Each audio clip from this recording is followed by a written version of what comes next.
You're listening to UFO Undercover with your host, Joe Montaldo, right here on the Paranormal Radio Network.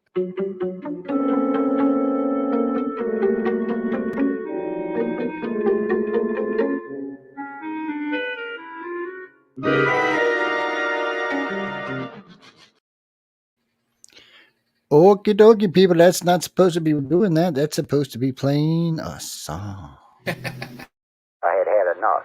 Well, you drove out there into the middle of nowhere and had some sort of loud verbal display challenging ET in general out in the middle of nowhere? That's what I was doing. I actually had a pistol in my hand at the time. I was really ticked off. When I was having this fit, I was waving the gun in the air, okay, and I had this fit. And at this moment, I said, okay.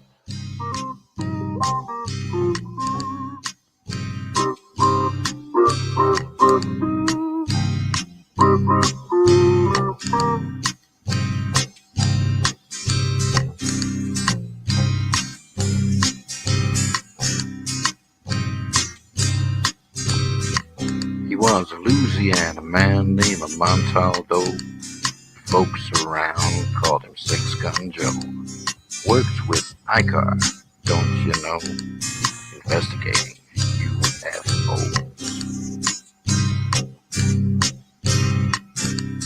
Out for a drive with a gal one night, they stopped to check out the reporting site. When an alien lit right there on the ground, he commenced to throwing his weight around. Now, old Six Gun didn't take too kindly to that kind of thing, especially without Vaseline or anything like that, you know. Seriously. Well, Six Gun looked that critter right in the eye and said, "Any last wish before you die?" He yells. Reached for his gun, quick as a twitch, and said, "Fill your claw, you son of a bitch." Now a legend spread across the land about this pistol-waving man. But if you're from space or from Earth below, you don't give no lip to Six Gun Joe.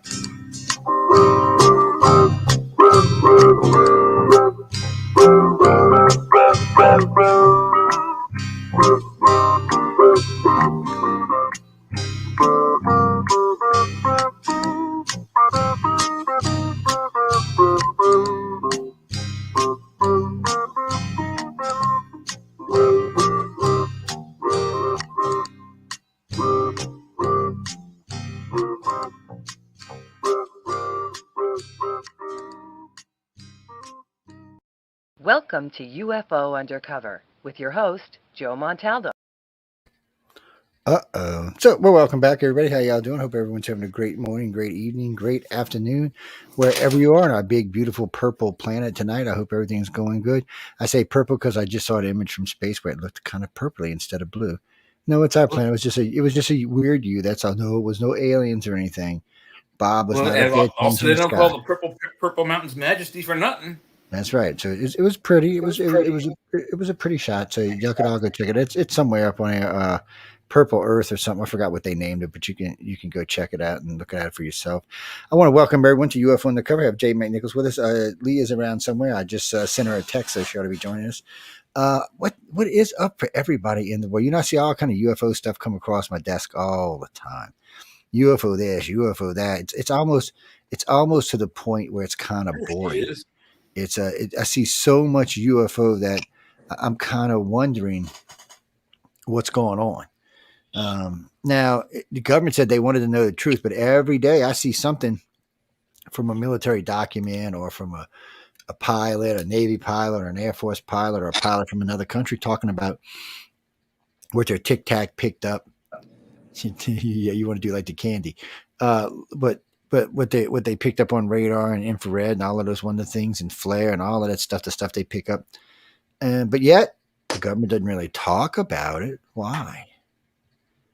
Uncle Sam's not really interested in it. I mean, he says he is, but he's really not. He says he is and he says he isn't, but yet they've had ongoing top secret programs to investigate said subject since at least 1947 or 48, maybe even sooner. Harold, I can't answer that question. You mean the 2 times I was brought up there to testify? No, I can't answer this. I can't give you actually how many hours it was. If you would have been listening to the show a while back from the first time, it actually has the amount of hours listed. But I can't. I was told not to talk about that. Yeah, a couple of things I was told not to talk about. Yes, why we invite aliens on the show? I don't know. That's just some nights aliens get in. I don't know what that is. We had Alfred Weber on. He's definitely an alien. I mean, there's no doubt that he's an alien. We have no end around against their technology. So if they want in, nothing we can do about it anyway.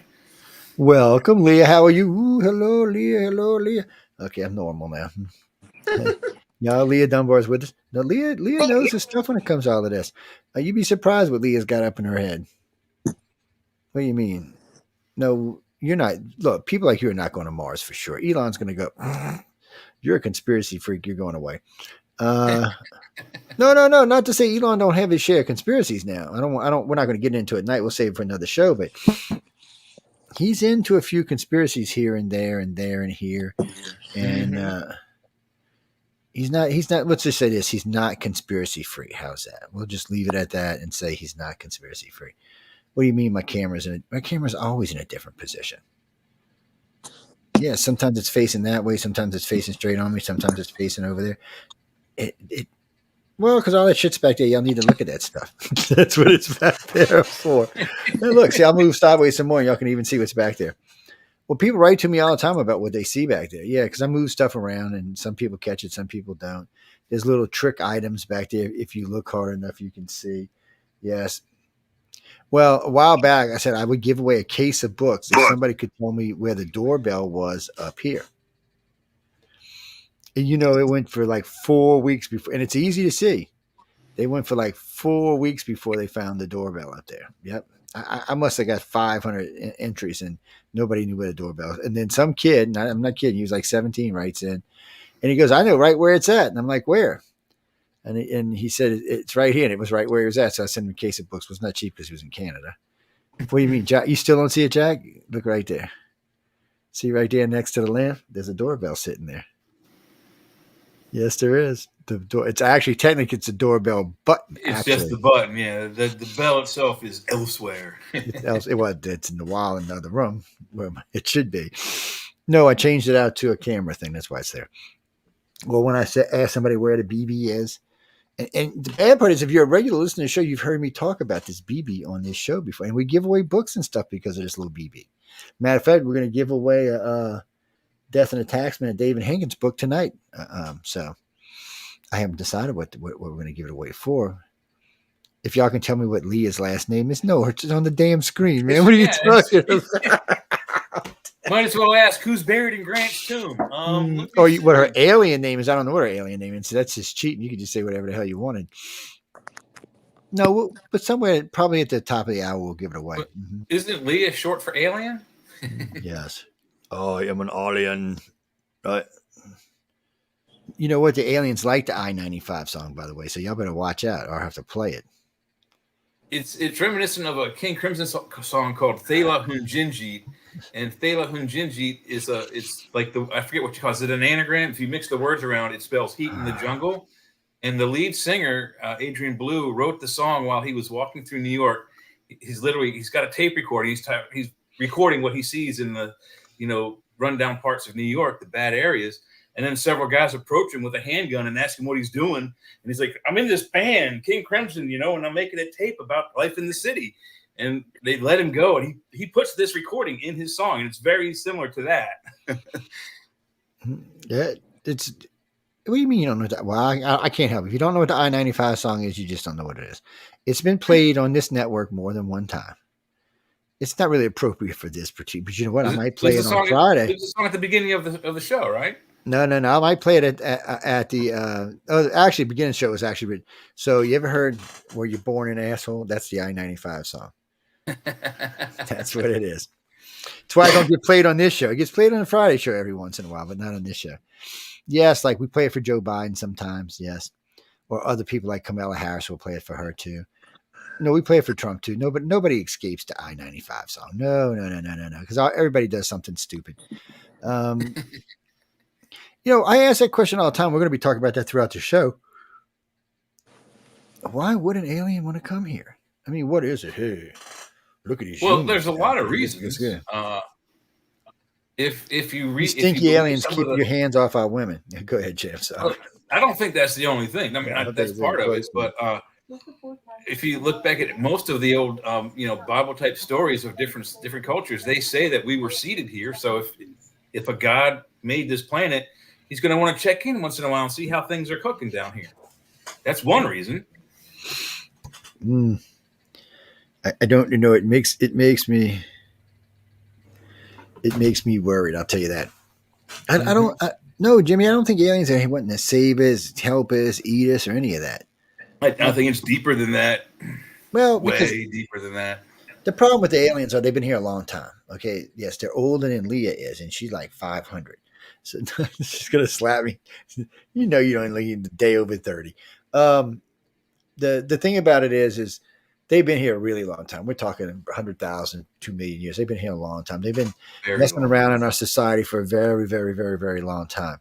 There's a remote probability, and I say probability, that they, some of them, or maybe one of them, actually dropped the seeds of life on this planet in its development to create this grand experiment we're all experiencing. Can't rule it out. So, but the point being is because they've been here so long, it would have been easy to wipe us out. I mean, 2,000 years ago. Who says they haven't 10, multiple times? And they may have. They may wipe us out and start us over. If we're not the creation that they're looking for, they may be the ones that caused the great extinctions. We don't know for sure. I mean, what was the reason for the flood? Whether you believe it as a biblical story or an actual historical fact, which actually both are true, that's one extinction level event. Yes. And it was specifically designed to kill off almost everything. 63 million years ago, we had a great extinction. Well, somewhere between 55 and 60. They argue about that all the time. But regardless, was it an accident or was it on purpose? Did somebody make that rock come here? And because without the rock, let's just be honest, without the rock, there's no Jay, Leah, or Joe. We also don't have any proof that was the rock. We don't know for sure that the Chicxulub event is that event that extinguished everything. Yes. It could have been allegedly there's a weapon that we have that creates earthquakes. Well, you got so was that Carly? No, the Yucatan Peninsula. So I couldn't even spit it out. The Yucatan Peninsula is what we were talking about. And there's all kind of things down there they find right where that rock hit. I mean, that thing was big, and it definitely. My problem is it just doesn't seem like it would have caused. 96% extinction event. I mean, there's 99%. So think about it. There are some things that eat carrion. Yes. So they should have had a much easier time going in and hiding in caves, hiding in places. And then we've got the fish population. Okay. They may not have been affected by some of the chemicals, but eventually there would have been all that shit would have gotten in the water. There would have been no sunlight for God knows how long. So a good chunk of the ocean would have been ice. So I just feel like there should have been more survivors, in which there should have been. A lot of people say, well, there were, and then they were killed off, which might be true. I mean, there have been sightings of different types of what we would consider dinosaurs in late modern era, early modern era, I should say. And maybe they were wiped out. Maybe they were killed off. I guarantee if we ever see Bigfoot, the first thing we're going to do is kill him and stuff him. Yeah. I guarantee that's probably the only way we'll get him to a scientific laboratory for analysis. Yeah. But if you know anything about the Chicxulub event, how it's described by, I guess you can call them satellite archaeologists, the rock was about the size and mass of Texas. It's pretty big. Pretty big. It hit with the impact of, I'm not sure if it was 10,000 or 100,000 megaton nuclear device. So whatever is in that immediate area, land and water, is immediately flash boiled. So any surface animals on the sea are dead instantly. And I'm talking probably down to about 100 feet, maybe more, instantly boiled to death. And then from out from that explosion, you have rings of fire that touch off into the forest and kill even everything else. And they say 99% of the life on this planet, of which we are now the top 1% of what survived, that's a big impact, but we can't prove that. It's just speculation based on data, and we don't have. Where do we have the data where we've seen a rock that big hit this planet? Well, we know something hit. We just don't know. It's a guess. It's probably. It is a guess. It is a guess, and they don't know exactly. the dates on it crumbles around, and they're not 100% accurate on the dating. But yeah, they said years. It could have blocked out the sun. Some say it could have been just months. Some say even maybe just a few weeks before the debris fell back to Earth. I tend to think it would be more like a couple of months, 2, 3 months, see, but and not that's years. the problem. So it depends on the estimates of debris into the air. So Mhm. I've listened to a couple of it, and some of the estimates, it definitely was up there for 2 or 3 years, but not. So this would have been a weird thing. So you'd have been without sunlight for probably about 5 months, and then the heavy particles would have settled back down, but the light particles would have probably stayed up there for another year or so. So you would have Yeah, had more like a fog sun, well, a smog, smog, more yeah, of a smog, smog like yeah. LA, Yeah, yellow yes. haze So across the sky. that probably lasted for a year or two.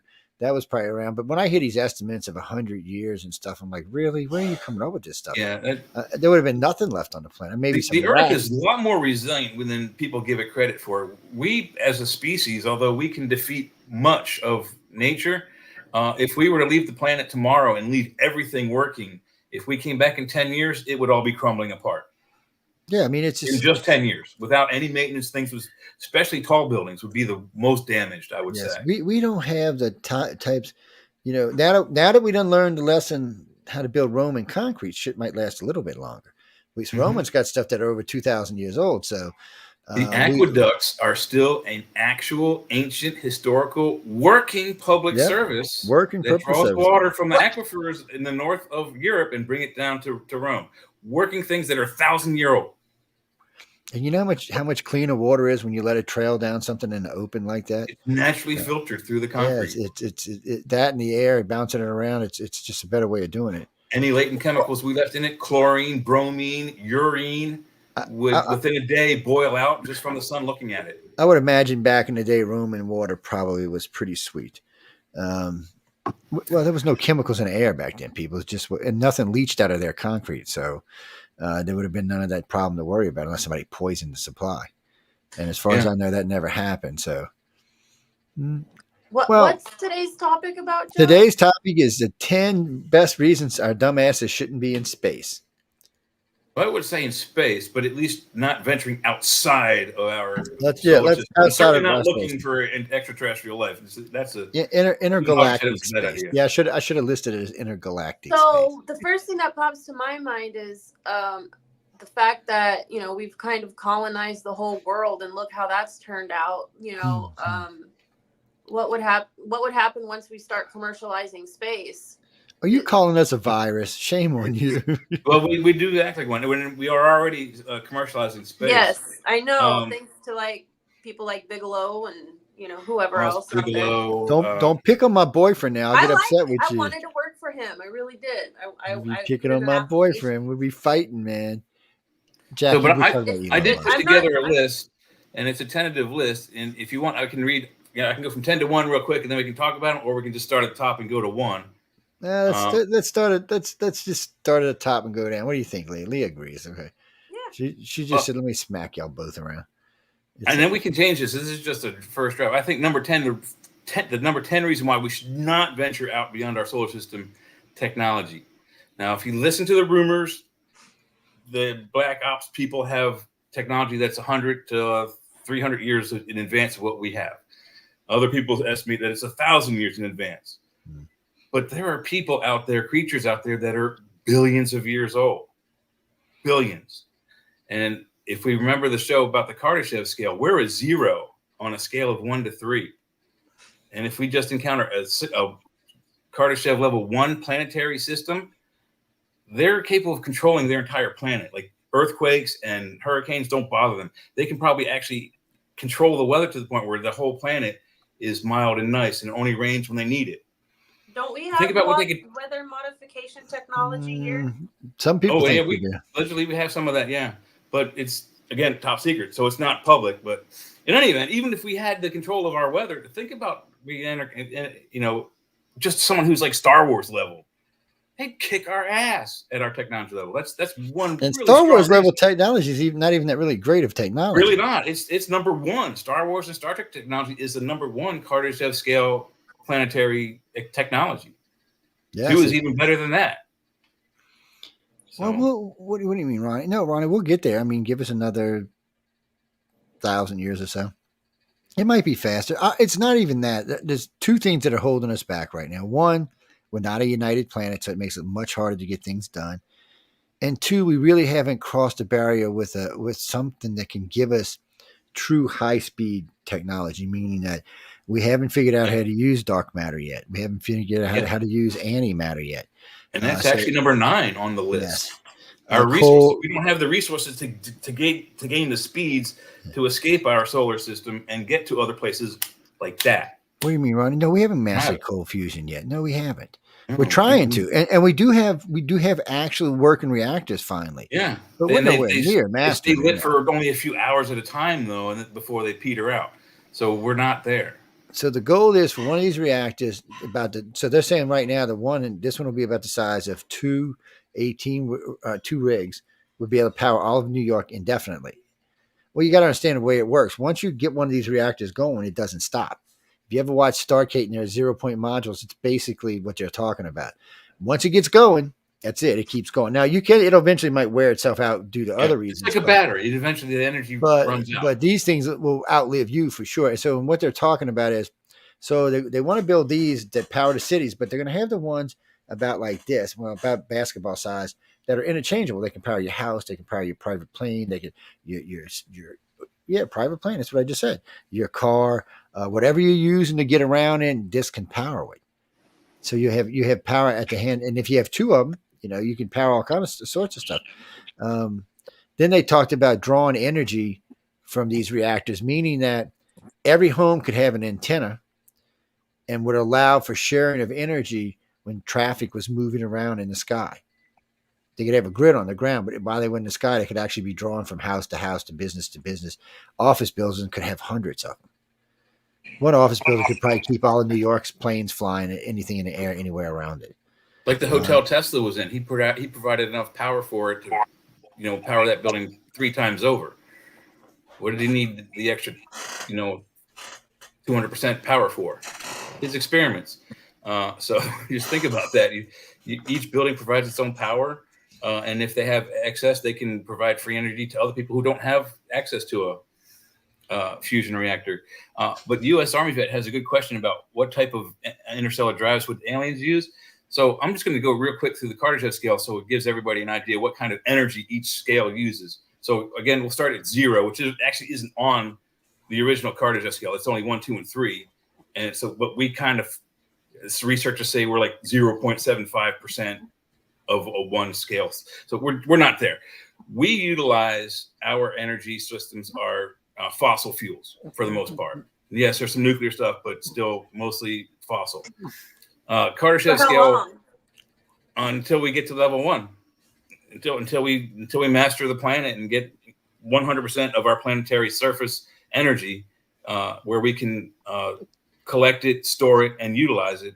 We're not there. We're 3/4 of the way there. People say maybe half on my scale. But number 1 planetary scale is capable of capturing and storing that much energy, the whole planet. So whatever their planet produces, they don't have to worry about weather. They can probably produce and control their own weather, and they probably have devices that are at least able to deflect external threats like meteors and comets that might come nearby and threaten the planet. A level 2 society is solar system wide, meaning they can control and capture the energy of their sun, or 2 if they have a binary system, but they also can control and or have the energy tapped from almost all of the planets in their system. So think about that. You have energy from not just your sun. Most solar systems in our galaxy are binary. So you got 2 suns going like this. You now have 2 suns you have power from, plus those planets. That's a lot of power. So they could probably easily go from one solar system to another within moments, or if not hours. The next and a good example of number 2 solar system is if you watch Star Trek, the Dyson Sphere episode, where they have a big metal sphere around the sun. That's that level. It's above Star Trek level. Star Trek level, again, is level 1. So then after that, you got galactic level 3, Kardashev scale 3, galactic level. Now these people can harness just the latent energy out in the universe. So not only can they travel within their galaxy, lickety split, but they can leave their galaxy and go to another galaxy, if not within months or years, pretty darn quick. And it wouldn't take millions or billions a year. So they're on a galactic scale. And there are a few add-ons to this scale from other researchers. There's a 4 and a 5 and a 6, and then the 0 for Earth. Which, you know, you get into like God level when you get beyond 3. So that's where we are at that. And that. So number 3 on this scale is God level, and we're 0. We're like, you know, bacteria. Would you say that life, sentient life, would be one of those forms of energy that they're trying to harness in order to, you know, have full capacity energy? You know what I mean? The Kardashev scale isn't really a scale for what type of life is under that scale. It's what type, like what the scale of their energy consumption is. Right. But what I'm asking is, energy consumption, does it have anything to do with, you know, the energy that, say, people could have? Oh, like harnessing like the latent energy of humans? Yeah, probably so. I mean, if you're going by the Matrix scale where everyone's like a battery hooked up to like this virtual reality, yeah, that's very possible. That's 100. Like I said, they can tap all of the energy of their planet. So what is energy? The stuff you eat, that's food. The fuel you put in your car, that's energy. So yeah, if they could control even just like the lower creatures, their version of the horse and the dog, and zap their energy, yeah, I guarantee you they could do that. It wouldn't be that hard of a thing. We're all essentially batteries ourselves. Yeah, we are basically just a battery. You can actually check our voltage on a voltage meter if you want to. What is that, Jack? No, you can actually check this. I'll have to teach you how to do it one day. But and you can actually. Here's a quick funny anecdote. People don't realize this, and it's not really horribly acidic, but our blood is acidic. And people always wonder about the alien. Oh, it's got this blood that burns holes through steel.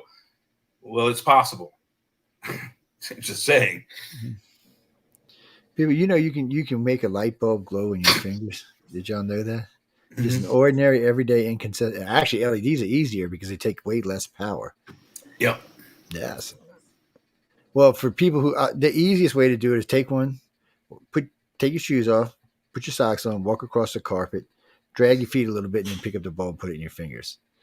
If there's static there, guess what? That bulb's going to glow. You have to hold the threads and the bottom, or it won't go on. Yeah, you got to complete the circuit. You can't just. It has to have positive, negative connection. You can do it with an LED battery backup. They have a light bulb that you can screw into a table lamps or whatever, and when the power goes off, that lamp stays on because it has a battery that's charged while you turn the light on. When you have power, it charges up. When the power goes off, the battery kicks in.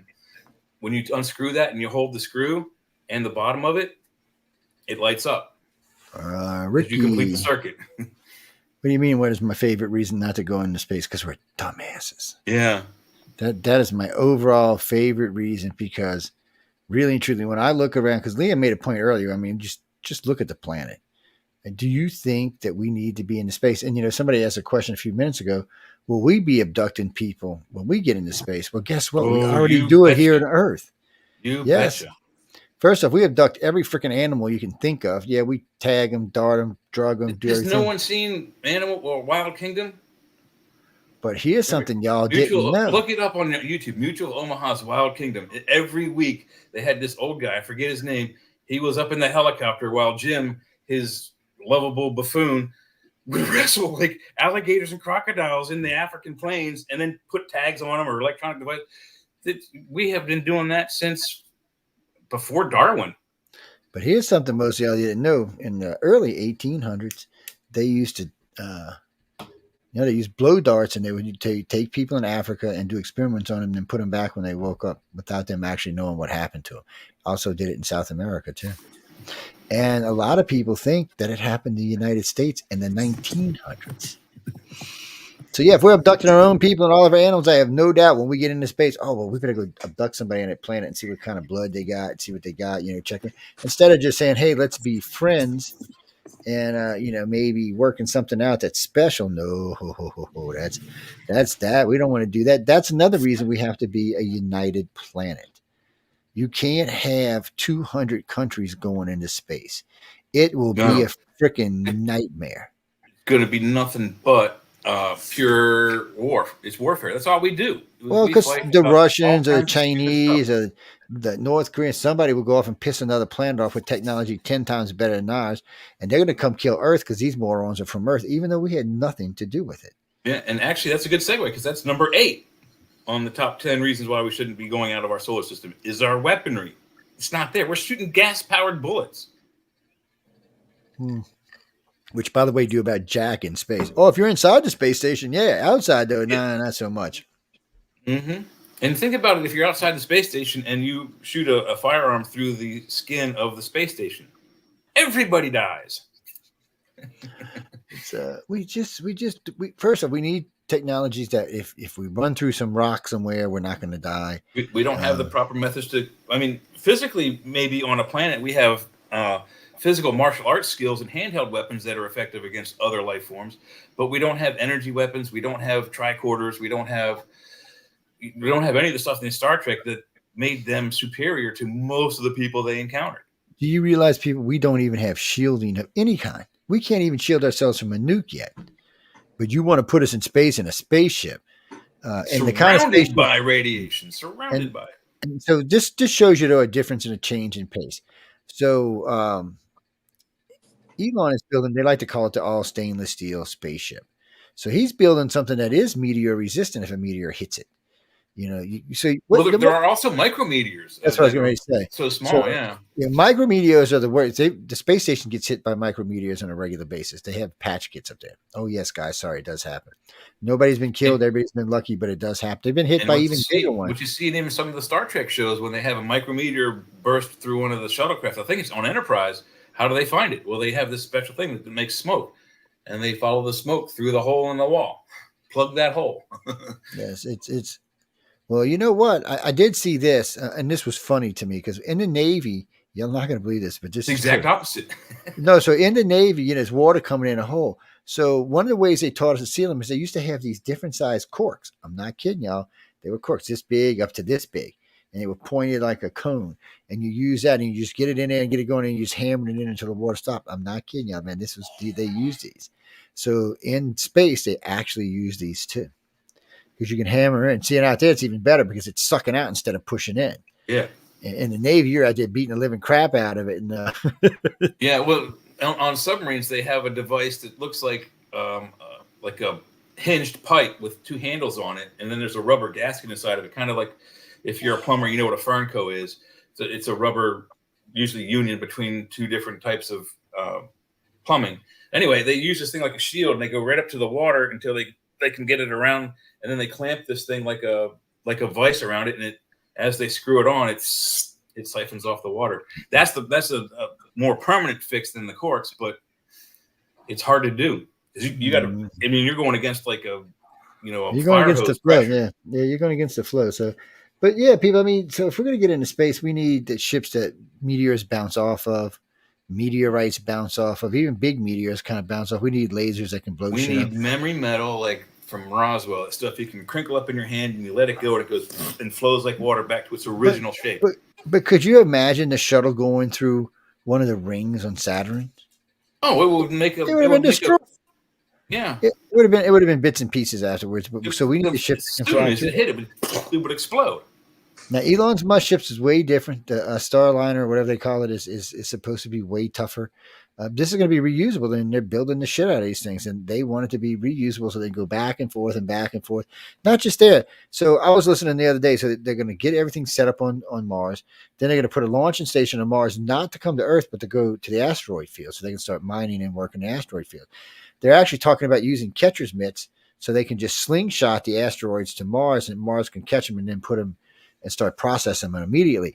And they're not going to try to clean up these gases. They're going to let this pump into the atmosphere to help thicken the atmosphere to give it like a greenhouse effect. Yep. So that we don't have to wear, right now we have to wear a suit, not just because we can't breathe, but because of the type of pressure on Mars.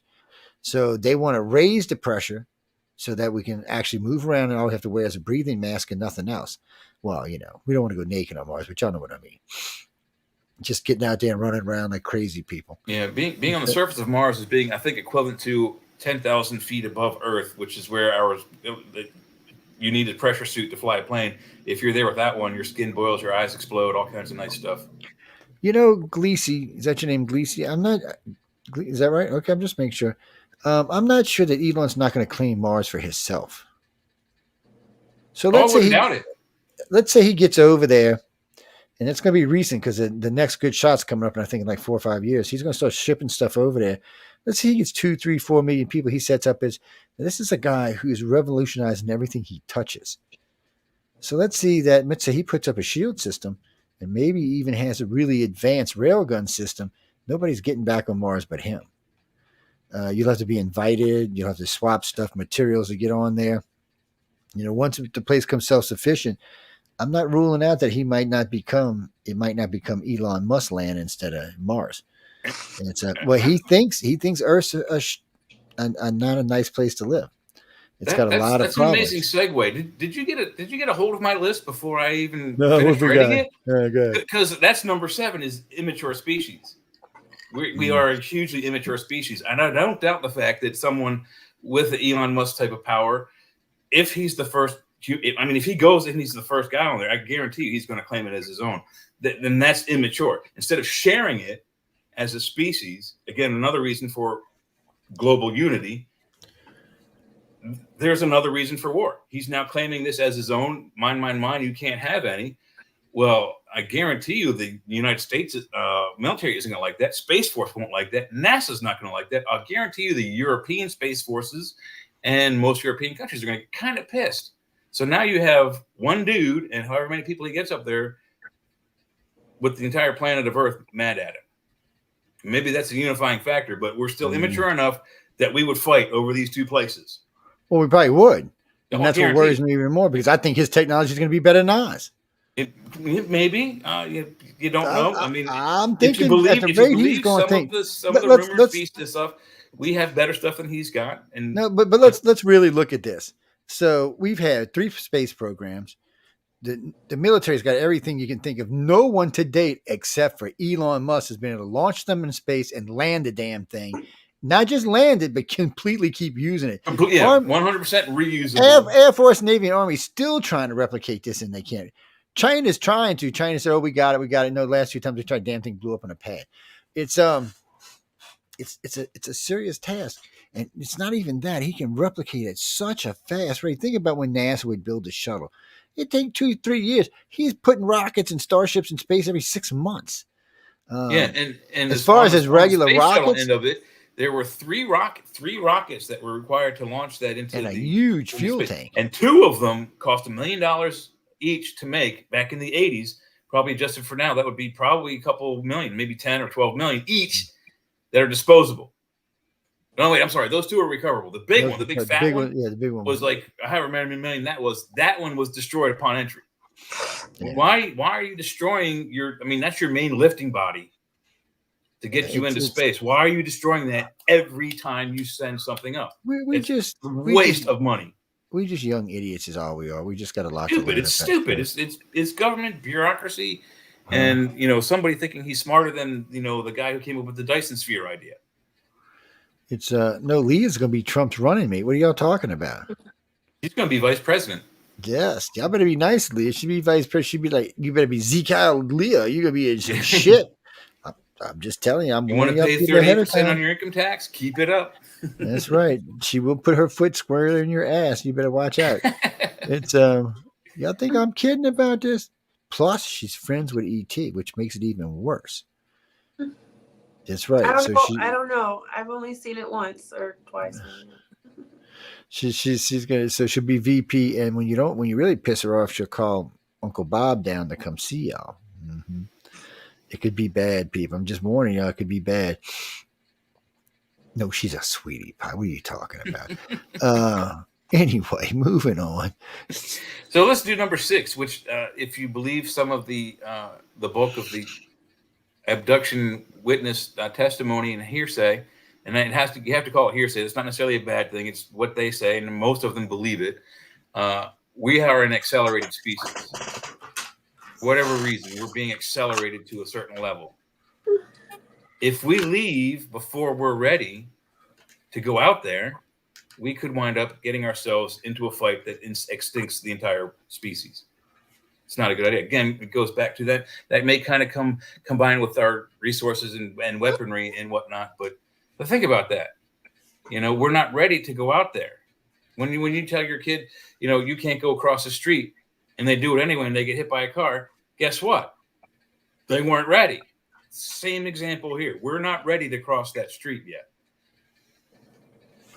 We do have a long ways to go. I know that.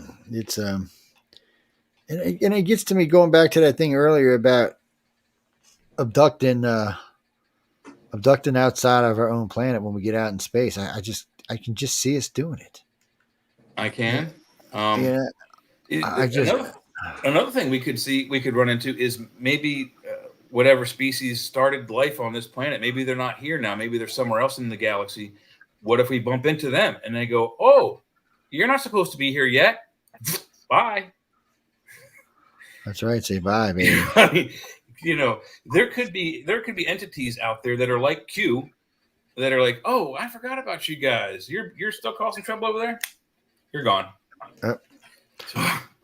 Phase 7. Let's move on to phase 7 now. What was that, Jeremy? What do you mean? What was by my head? What are you talking about? I was doing like this. What? I don't know what you're talking about.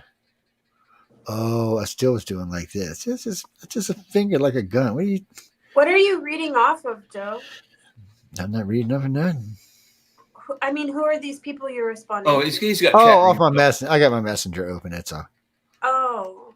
I just got my messenger on Facebook. Actually, I got all 3 of my messengers open on Facebook. To be honest with you, it's so. In the top corner, you can see. So comments from YouTube and stuff, Leah. These people that are on my messenger used to be on Pal Talk. They actually, some of them would go back as far as Yahoo Chat, but we still use Pal Talk, but just not that often. So since they can't find me on Pal Talk anymore, they just come get on my messenger.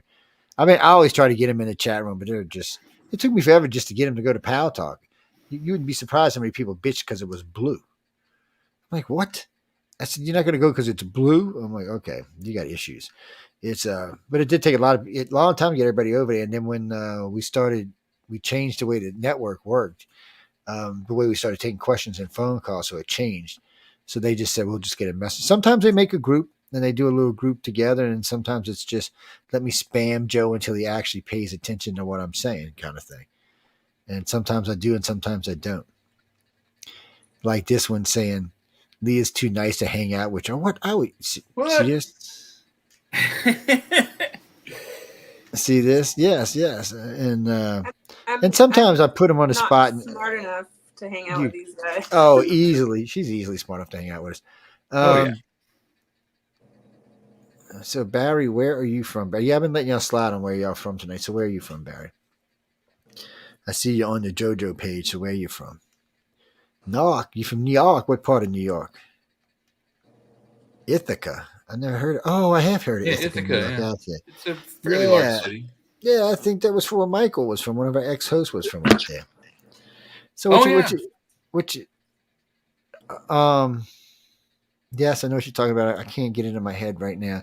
So I met the son of the lady who had all those Hudson Valley problems. No, she was dying of cancer, so I didn't get a chance to meet her. And it was a rough show because we had to talk about that, and then we had to talk about her cancer and stuff. And but yeah, it was a good book. If that's what I'm thinking it is, it was a really good book to read. It was well put together. There's a lot of stuff that goes on in the Hudson Valley. It just doesn't get talked about a lot. Yeah, I don't know why, but there's a lot of UFO sightings down there. There's lots of places in the country that get lots of UFO sightings, but for some reason don't get mentioned. And oddly enough, where Ithaca and New York and some of those sightings are in the Hudson Valley, right off to the left is Ohio, and there's Wright-Patterson, which has some top secret stuff that could be going across that corridor because most of that's like unoccupied forest. So. Well, there's a lot of UFO activity. There's a lot of UFO activity. Well, New York itself has a lot of UFO activity. So one of my favorites was when the ambassador and the 2 Secret Service guys seen the UFO over the house. I mean, not over the house, but over the apartment complex. So this is what's so cool about this case. So there was a lady who was being taken, and they looked up. It was 2 Secret Services and an ambassador looked up and seen her being taken out of her window. They seen her being taken like this, floating out of her window, and then floating into the craft, and then disappearing. All 3 of them did this. So one of the Secret Service guys never recovered. He just lost it altogether. He's last I heard, he was still in a nutter. They made full reports. Of course, the government was like, because the government the government couldn't acknowledge something like that happened, that a citizen witnessed by a U.S. ambassador, and we didn't even do anything about it. And a Secret Service agent, a guy who's specifically trained to observe. And we didn't do twit. I mean, we didn't do anything about it. So we got that case, and then there's some other cases in New York like that, and then There's quite a few of people being levitated through like plate glass windows, 50, 60 stories off the ground out of their apartment buildings. And then there's the Cash Landry case where the United States government irradiated U.S. citizens on a Texas highway.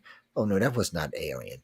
So this case, these people are driving down this highway, doing their business. This UFO thing comes along. I think I know which one you mean. The grandmother's mother and her son. Yeah, and so the thing comes over.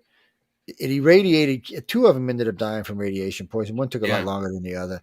Well, the grandmother died very, very soon, like within a year or 2 after. Yeah, it was fast, and then the mother died, I think. And then it was so bad it melted the asphalt on the highway. Yes, melted the tires on the car. It's how hot it was when this thing went over. This was some type of nuclear reactor they were using, followed by what? Not other UFOs, but umpteen million helicopters and chase planes. Yes, and it was spewing fire on its way down and up. So whatever it was malfunctioning. Oh yeah, it was definitely not working. Isn't it like if it's combustible, it's man-made? If it's made out of if there's smoke. Okay. Unless it's coming out from the atmosphere, outer space, and into our atmosphere, and then catching on fire, you can expect that.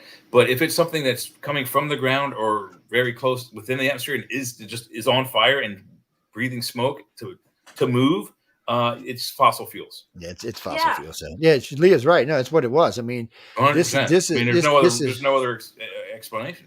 This was our technology. No ifs, ands, or buts about it. Government never even said as much as a F you to these people. There was no doubt where this technology came from. What about the other one? I think is in New York, where the guy says he saw a UFO and it blasted some sort of steam out of a vent, and then he had like the holes from the vent steam burned into his skin, and they disappeared and came back every several years or so. You remember that one? Yeah, it sounds very similar. He got hit with hot steam, and I don't think a spaceship needs steam to operate. No, I don't. There's just so many things that are just that we were trying back in the 40s, 50s, 60s, 70s, and 80s, even into the 90s. It's a little different now. I've seen that question go by a few minutes ago, but it's pretty different now because we're watching a lot more. There's way more of us to start off with. There's 8 billion people on the planet, 340 million Americans running around. No, Jackie, I checked it. I've seen other places that said 400 million, but when I checked the census, it said 333 million. Yeah. Well, we're 4 years out now from the 2020 census, but I doubt we gained that many people. Oh, we'll be 400 million at the next census in 2030. Yeah, we're expected to replicate 200 million new lives every year or so.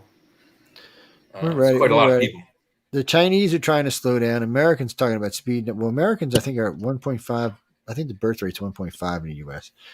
And the death rate, though, is almost 1.5 too. So it's if those two numbers maintain balance, that's a good thing. But it has to maintain balance worldwide, not just in one country. Well, you can't. You've got to have 1.75 growth and 1.35 death, or you don't get any growth. If you're even, eventually the population dies out because then nobody can produce anything new. What was that? That was an alien in my house. I just heard a freaking alien. I am getting nervous now. No aliens allowed. People doing shows. No aliens, yeah. What was that, Carly? So, what do you mean about? No, you mean going out to deep space? There's so many reasons to keep ourselves here. Technology is one of the big ones.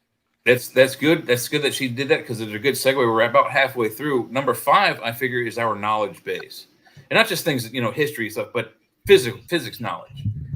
we just don't have a 100% firm grasp of physics. And this is evidenced by physicists who have observed UFO craft, either on film or in person. We cannot replicate this type of physics, but yet that physics exists. And in order for us to maintain, again, like Joe said, a safe ship in outer space, we have to be safe in it.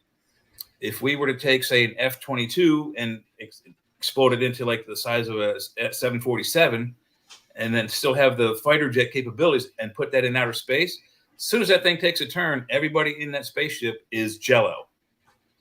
We don't have the physical knowledge to maintain very high speeds and take turns without turning ourselves into goo. You know, I think there's a scene in season 3 of The Expanse. You got to see the scene because it proves what we're talking about so eloquently.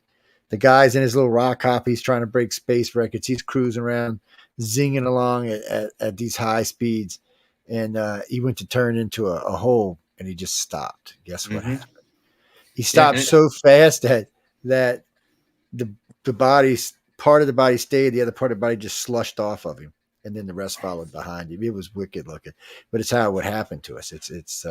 But not only those kind of physics, we don't have knowledge of the kind of physics of traveling through space, particularly from galaxy to galaxy and solar system to solar system. There are many factors involved. It takes huge computers for us to even calculate the trajectory from here to the moon. Now, those computers now are smaller with our cell phones. Big deal. If you don't have the right math, and you type in just one wrong integer, even by like a 0.001%, you're going to miss your target.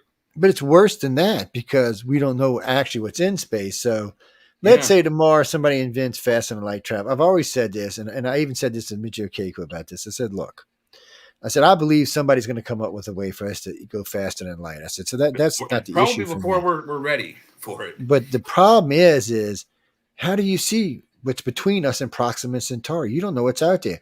And traveling at light speed and hitting something is just a non sequitur kind of thing. You just can't do that. Mm-hmm. Even if it don't destroy the ship, it's going to send it off sailing somewhere.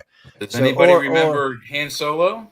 Yeah. This ain't like Dustin Crops, boy. We fly too close to a meteor storm or blast through a sun and we're over with. And that's the other problem. To avoid things you're going to encounter, because you're not going to do a straight line to something because it's moving, you're moving. So you're going to have to do some sort of a curved or linear path to your destination. Or you're going to have to time it where everything is at a particular point when you're right. So you miss everything or use gravity or other things. But we don't have a map. We don't know what's out there. We have to try to map those areas of space. So we don't, here's an area of darkness. We don't know what's in there. Here's an area of lightness. We know there's a bunch of planets. Here's a asteroid field. We need to know the obstacles in order to get by them, or we're going to not make it through. And the other problem is there's just bunches of junk in space floating around. We got all that shit. We got to know where it's at. How we can destroy it if we have to. How many garbage there's thousands of satellites that aren't even being used anymore, just floating around. Thousands, but not even that. There's millions and millions of small enough pieces that can destroy the type of skins on our spaceship right now. Nuts, bolts, screwdrivers, belt buckles, all kinds of trash that has come off of our space flights. All of our space flights to the moon and all of our satellites, when they went up, those are going up with nuts and bolts rockets. Those things are going thousands of miles an hour off of the planet. Stuff falls off, and it's all floating around in space. All of it, trash, garbage, space stations, men, you name it. It's a dangerous place. It's a shooting gallery. That's the problem. It is a shooting gallery. It's just getting worse and worse and worse. Is there any plan to try and gather all that space debris and clear it out or recycle it or anything? A couple of countries have talked about it. Elon Musk has also talked about it. So wait, let me see this. Task. There are 36,000 objects floating around the planet that are no longer being used. 36,000. Yeah. That is fucking outrageous, people. You should all be bitching. It's all up in your sky. Jesus, Mary and Joseph. I mean, how ignorant. We just get more ignorant. So there should be a rule. Every time you go to space, you got to bring something back. Yep. Pack out your trash. Or knock it out of orbit. Yeah, pack up your trash. We do it in the woods. Important. That's got to be some important mission that some space team out there is trying to accomplish, like clearing. If I they're going don't to think- clear the oceans of all of the plastic, you might as well also go Yeah. a step further and clear the space of all the debris. There's no one actually trying that. It's a good idea. And the plastic idea, we are trying to work on it, but there's allegedly like this blob of plastic floating around in the Pacific somewhere northeast of Australia that's like all plastic. But it's like the size of a floating island. I mean, you can actually stand on it and float around in the ocean with it. But it's going to take, I think they said it would take, 20 years, 30 years, something like that to siphon all that plastic out of the ocean, even though it's one big mass. Yeah, so this so it's a huge task, period. So this private military organization said a total there is 170 million pieces of space junk. Mm-hmm. Counting nuts, bolts, screws, all kind of shit. And they're Screwdrivers. They're saying there's that's probably not a even space boot floating around up there. I guarantee you, they there's said, a couple of 100 tons or more of just frozen urine floating up there. I know, huh? Yeah, but he's That's saying what makes me think that these beings that visit us are interdimensional instead of, they come in and out of the atmosphere. I feel like they've got to have some type of technology that allows them to surpass that debris barrier. Oh yeah, certainly. They're not going to use it for us, but so this isn't. But see what we were just talking about. That's not satellites. That's junk. Yeah, it's trash. It's just trash. So satellites, we've got almost 7,000 satellites up there right now, which 3,100 are decommissioned. So they're just hanging out, and eventually they'll fall out the sky. Almost half of them are not being used. Yeah, it's the rest of it is just junk. Mm-hmm. So I say we put Leah in one of the starships, give her a scoop, and let her go. Let me do it. I'll do it. I'll give me a job. Give her a net and just let her go. Maybe that would actually be kind of fun. Just think about the cool things you might find. Look at this. Here's a nut right off of Apollo 11 because it says so right there. That would be really neat. I know. That would be a you could really fish fun history job. out of the atmosphere. I would do it. I'd sign up for it in a heartbeat. Somewhere there's a golf ball floating around out there. No, Neil Armstrong's golf ball actually did impact back on the Earth, or on the Moon, rather. Excuse me. Oh, did it? Oh, well. Yeah, I don't think there's a man strong enough. Maybe Arnold Schwarzenegger in his prime, maybe he could drive a golf ball off the moon. But remember, it's only 1/6 that of gravity, so there's still gravity. So that ball, you're talking about as far as the size of the moon, you're talking like a pea to a grain of sand. It's going to come back. Let's see. I'll fix that sucker. I'll put it in one of those fireworks. What might be cool is to get a football player up there in his prime and see if he can launch a football off the moon and have it come to the Earth. Well, the best way to knock stuff off the moon is not to try to send it up. It's to send it like this. Yeah.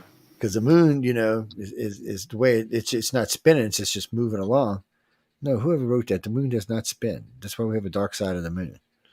It is tidally locked. It's locked. You can't. It doesn't. Tidally locked. The same face of the moon always points at Earth. No, the change in moon's phases does not mean the thing is spinning. Never mind. That's our shadow going across the front of it. Yes, people learn more about the moon. No, Jay turns into the werewolf. No, I don't. Yeah, and I don't need a full moon to do it either. I don't turn a werewolf. We talk. We're gonna get back to that in a minute, but I don't. For this particular planet, I mean, if I was in deep space and I was cruising along and I looked out the window and said, "Whoa, look at that blue water ass barren planet over there," and it depends where I came from. If I came from a planet like it, I'd probably keep on going. If I came from a different kind of planet like Dune or something, I'd probably stop and check us out. Or if I listen to the radio waves or TV waves for a little while, I might keep on going. So if you go maybe out we far come back enough, in. You could actually, in theory, collect all radio and television transmissions from, when did the radio come out? 1920, 1980. Well, what about when they turned 100 light years right digital on, like back in what, like 2008 or something when Obama was president? It's still being broadcast into space. Yeah. You could literally go out there and just sit there and collect all of history from radio and television for. Well, that would be. I feel like that would be terrifying for other civilizations that are at least peaceful, because I was just sifting through some TV last night at this place, and it was all about, you know, murders and the most, like 10 most evil men, and, you know, cold case files, and it was just all like death and Yeah, and whose fault is that? scary That's our stuff. fault. Like there wasn't anything like uplifting, or I mean, there was a nature channel on there, but you know, it just seemed like the TV itself is it's racked with violence. There's a lot of violence. Yes, so much violence. I don't understand it. Well, I mean, coming from a guy's point of view, we kind of like it. I'm fascinated by it from the cinematographer's point of view. I have a degree in video production with minors in art history and photography, still photography. But if I had been able to bring my credits in cinematography from my other school to my alma mater, I would also have a minor in cinematography. And I've always been fascinated. As a little kid, you know, television was the coolest thing. I've been watching television since I was in my playpen. I watched shows I don't remember watching, but I'm like, I saw this show, but that show came out in 1966, and I was only, you know, 3 months old. But anyway, so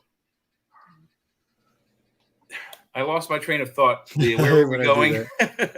Why is TV so violent and based on death and murder? So it's because of us. My fascination with it was I've always been fascinated by the violence on it. How do they make the guy look like he just got shot with a rifle and falls off the saloon into the horse bucket? You know, I went to a Western show to watch the guys do the stunts. I figured out when I was like 4 or 5 how when they have a fist fight, you know, they're not hitting the guy's actual face. They're doing near misses. Every shot is inches by. And so me and all of my friends, when we played Cowboys and Indians, we all wore big fat belt buckles, because that's how the bar fights were in Westerns. Is you take a leather gloved hand and you punch the belt buckle. You don't actually hit the guy. You just impact the buckle, just like that. And the guy you hit reacts like you punched him really hard. And just those special effects and blood effects and how you do a throat cut fascinated me. So I know how to do all that stuff just for fun, but that's just the nature of the beast. That's what we like. I mean, there's that show Swamp People that actually shows people killing alligators. I don't know. I've not been able to watch TV or movies because of it.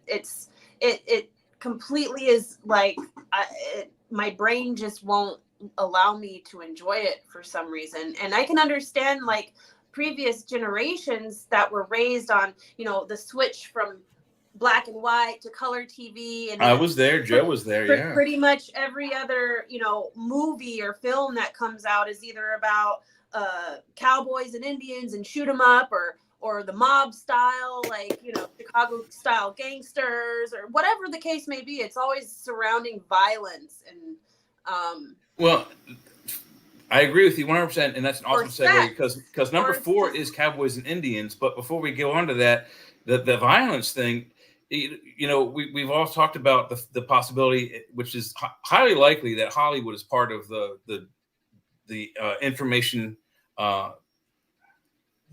giving out all this UFO information. Then they do have a lot of stories from UFO research that become movies.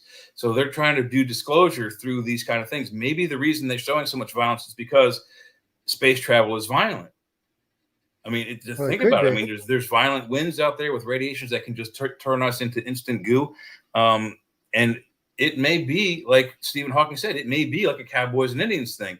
You know, when the Europeans came to America, it wasn't great for the Indians, who had lesser technology, who were a more peaceful society, but they were overrun by the Europeans.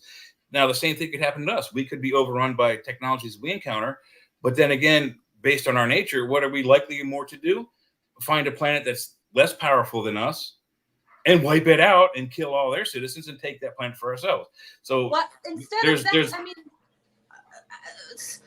why don't we find a society that's more powerful than us and then try and collaborate with them and be like, hey, let's work together instead of like kill each other? That's what I'm saying. The likelihood of it being the other way is we can only go by the examples on our planet, and the Europeans versus the Indians is the best example. So it could go either way. If we go out into outer space outside of our solar system, we could encounter a group that's the cowboys and we become the Indians and we lose. Or we could encounter a group that's more like the Indians and we're like the cowboys and we wipe them out and commit more atrocities in the name of taking over and colonizing a new solar system. It just makes me feel like there's something like an overarching theme that this planet has is tied to, and our main export is global and tribal warfare. We've done it twice with global, and we're about to come to a third one. We tried. I was raised to believe that if we were to have a third world war, it would be the last, the war of wars. It would be the last. It would that would be us wiping ourselves and out. that's how everybody from World War I was taught, and everybody from World War II afterwards said the same thing: the world to end all wars. And World War III will simply be the war that wiped out 2/3 of the world's population, but it won't end the wars. Actually, according to Phil Schneider, he says by 2029. The alien presence intends to destroy or eliminate is, I think the word he uses, 5, 6 to 7 8, which are very specific numbers, right? 5, 6 is before 3/4 and 7 8 is just after 3/4 on any ruler. So that's a pretty specific amount of people that he expects to be dead or eliminated. But think about this. What if they don't intend to eliminate us, but remove us, like against our will, like kind of like an abduction thing. They put all of us in a big ark and then they go over to Mars and drop us off. I mean, I think I'd probably volunteer myself at that point. Well, you wouldn't be so much of a choice as you either you go or you die. It's kind of the thing I'm getting at is that what if there's a society that's powerful enough to harness their entire solar system, surely they can easily abduct all of us off the planet and drop us on another planet that we can, maybe not necessarily survive on, but maybe be harsher to live on. But the chance to life is there. That brings me back to the human element of harnessing energy of our planet. I really feel like one of the main sources of energy on this planet is human life itself, and the ability for us to keep producing, creating, excavating. Human life persists because of human life. And so I feel like you wouldn't be able to continue to harness the energy of the planet if they eliminated the human aspect of life.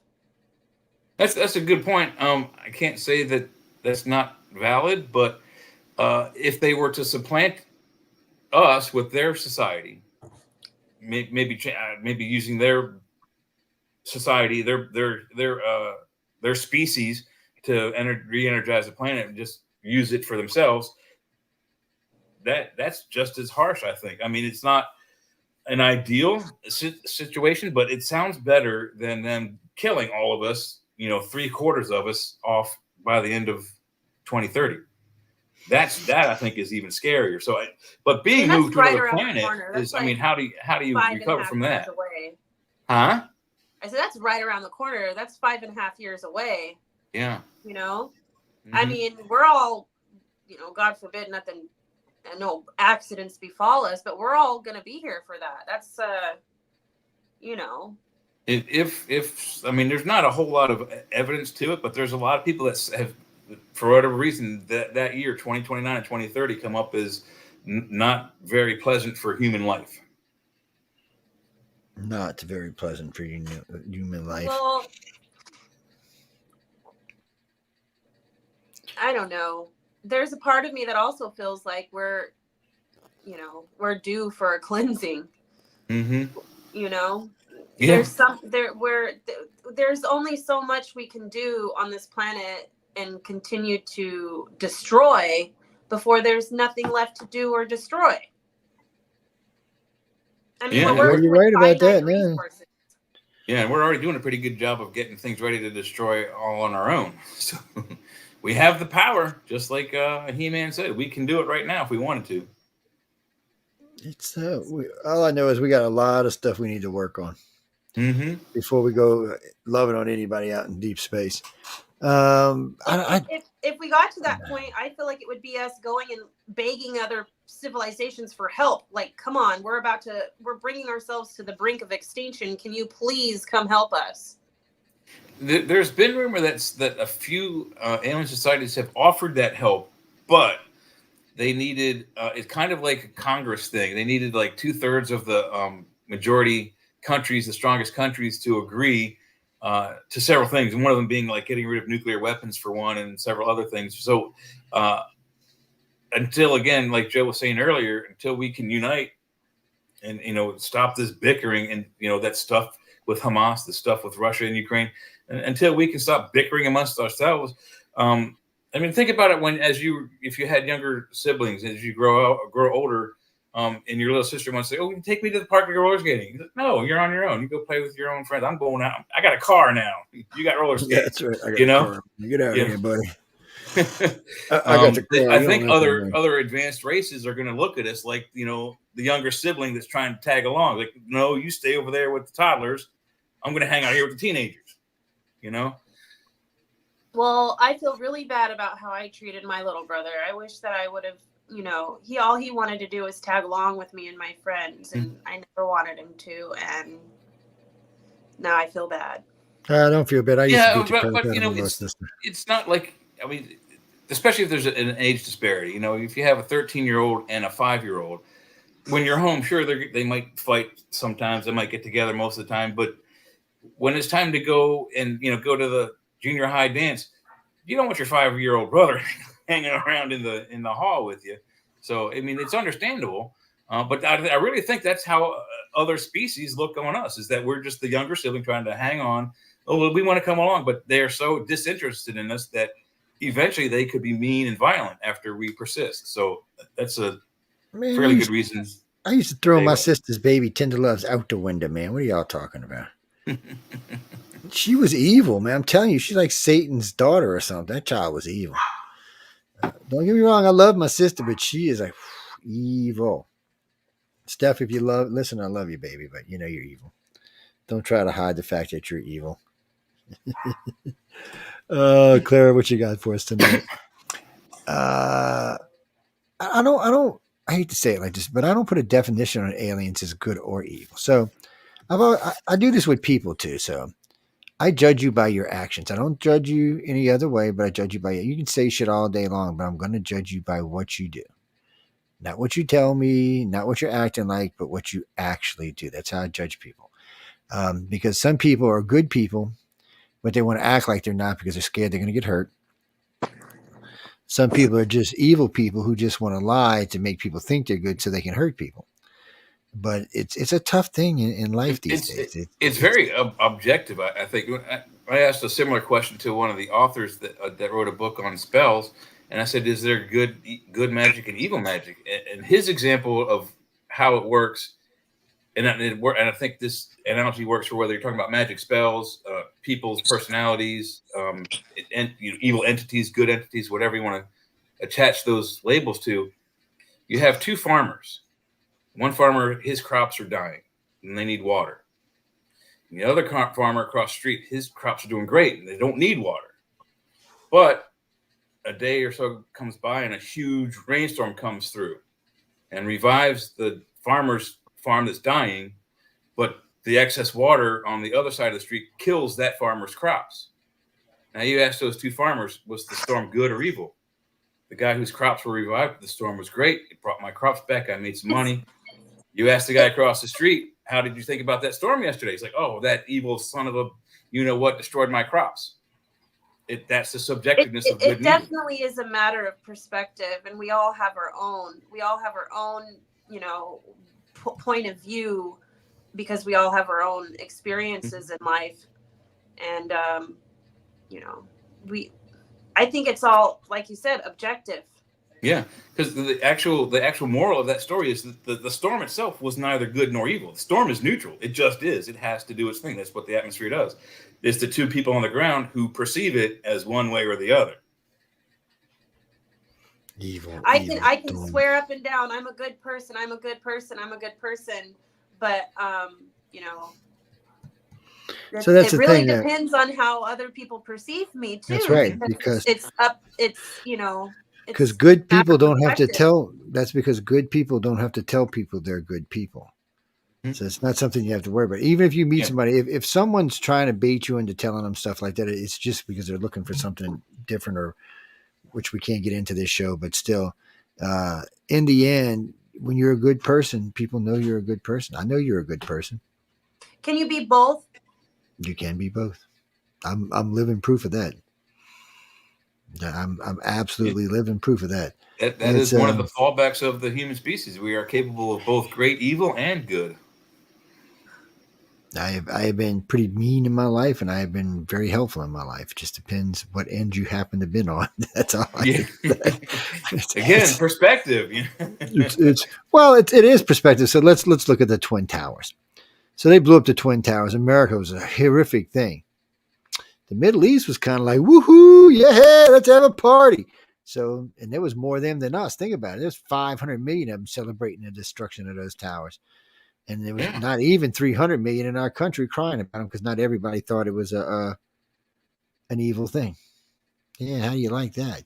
Even our own country, some people sided with the enemy.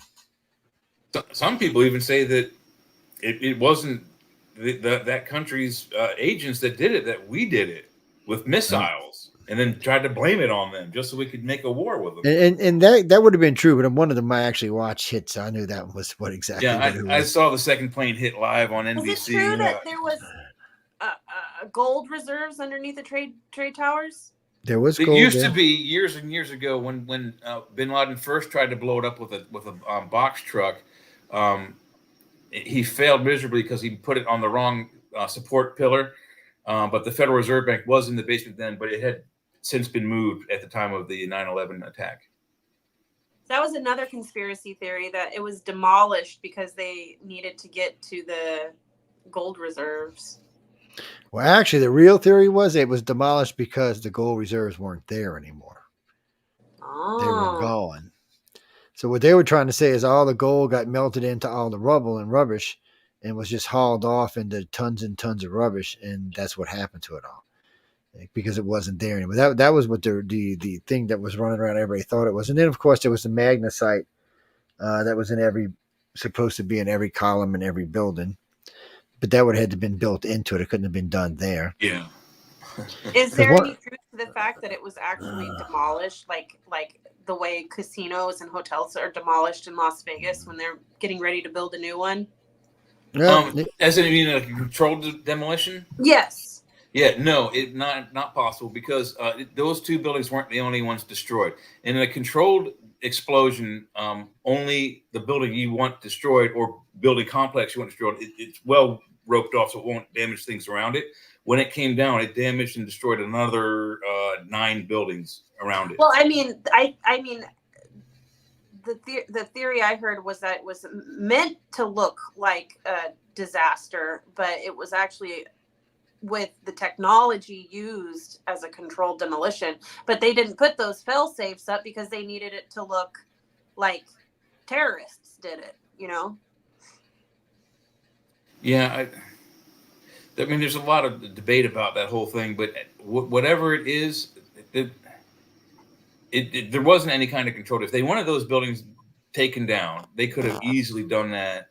Like whoever owned those buildings could have brought the right technicians in, and they could have collapsed just those 2 buildings down on top of themselves and not hurt anyone else. Now, there would have been a large billowing cloud, but the nature of the way these buildings fell is they when you see a controlled explosion, the building kind of collapses like a house of cards. It all folds in on itself. This thing kind of went and it just went all over the place. Once those top 20 levels or whatever lost, it sprayed everywhere. So there was no control in any of the demolition of that building. It was intentionally designed to make the most heinous deaths, and it was. I mean, how many people died there? 6,000 in those 2 buildings. And the compressions what really brought down the other buildings. So whoever designed this, I guess he never thought it was going to happen. So all underneath all the buildings were connected. It was all open underground. So when the first building pushed down, it pushed all of that pressure and air in there. When the second one came right behind it, that was it. It started blowing out pillars all around. It was just too much concussion force. There was nowhere for it to go but in those tunnels. And those tunnels, unfortunately, for all the other buildings, were holding the support structures up for those buildings. And that's why they had when they dug it up, they had to dig down Yeah. 5 or 6, 7 levels. Well, no, but that's why so many people thought that it was some kind of weird demolition, because no one knew how. See, everybody thought the buildings were just sitting on top of the ground. They didn't realize how deep down they actually went, and they didn't realize that it wasn't even a tunnel system. Each one of them has an underground garage. Yeah, it was like a completely huge underground garage connecting all of them together, and that just collapsed. That was just too much for them. Ronnie, the reason the ones he didn't even have enough TNT to worry about. I don't even know what that was, that first attempt. I'm not even sure what that was supposed to be. I think he used plastic explosives, but again, like I said, he had taken classes in architecture and building materials and that kind of thing, so he knew how to destroy buildings. He knew how to build them, but his calculations were wrong. He put in the wrong amount of explosive, or he went to the wrong pillar, because his intention was to bring the whole building down that first time, but he didn't do it right. He should have took a lesson from Timothy McVeigh. Yeah. No, he didn't use plastics. He used fertilizer. Yes, that's what blew the whole front of that facade off that building, was fertilizer. Yeah, just give you an idea. Well, you should know it, as you hear about plants blowing up all the damn time. Mm-hmm. It's just highly volatile. It doesn't have to be just flour or just fertilizer. Flour does the same thing. Well, Kirby, so I remember hearing about one of my friends was actually worked in the building. So he was telling me that they were doing, and I think it was from the 160 story up or 150 stories up, they were doing reconstruction work up there, and they were drilling into things, but they weren't drilling into so thermite, you drill a hole, whatever type you're going to use, and then you slide it in there. It's kind of like a dynamite or a plastic, but it has more power. One, you can smell the shit. It's very stinky kind of stuff, so you can smell it when it's being used in your area. Two, you'd have to cordon off all of those floors completely, so people didn't see you doing it, because you can't just go in and take 4 columns. You got to do all the columns. And they would have done all the columns all the way up. That's a lot of that would have took years. Yeah, I don't know how wide was that? I mean, it's several stories up, and I don't know how big of a footprint it has, but I'm pretty sure the support pillars underneath, there's more than was just there, because it was supporting the concrete above it. So there's a lot of stuff you had to take out for those buildings to come down from underneath. Well, actually, whoever wrote that about the JP4, the jet fuel, it does burn at 800 degrees. But okay, it's like any fire. So let's say you start a wood fire. Let's say you're doing a pyre to burn a body. Bodies burn at 2,000 degrees. But yet the ancients burnt bodies all the time to nothing, and they didn't have furnaces or any of this stuff. So even at 2,000 degrees, there's still going to be some bone material. Yeah, there's still be some left. So, but the point I'm making is it takes that kind of heat to melt the metal that was in that tower. So what happened was it got in the pockets, and with the breeze, it acted just like a fire would underneath, like a chimney. It just started heating it up. So the fuel might have burned at 800, but it got up to 1,800 degures easy. At least. Plus, you got plastic desks, metal desks, plastic carpeting, all these fake, imitation materials, mostly carpeting. Those polyesters, when they catch on fire, they will increase the temperature dramatically. I mean, we're talking.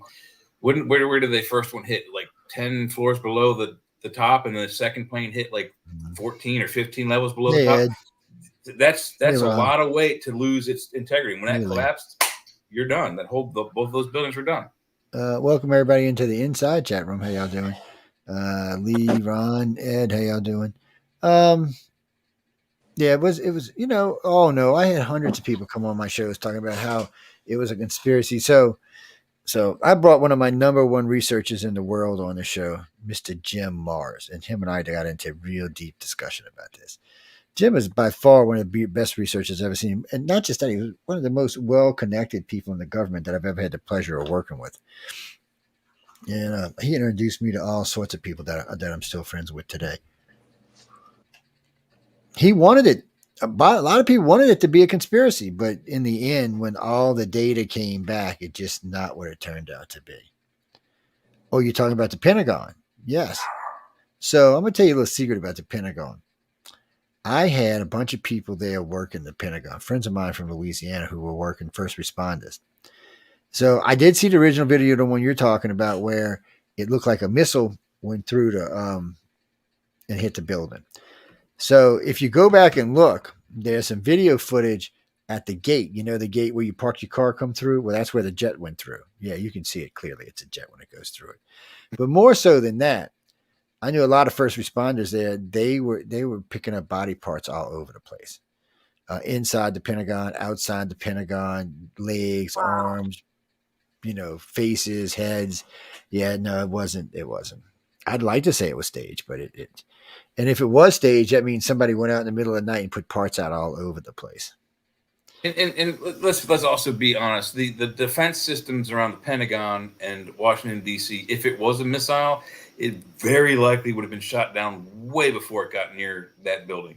Wasn't there another plane that was hijacked? Yeah, Flight 93, which was coming from shot California, hit in somewhere in Pennsylvania. Yeah, it was shot down.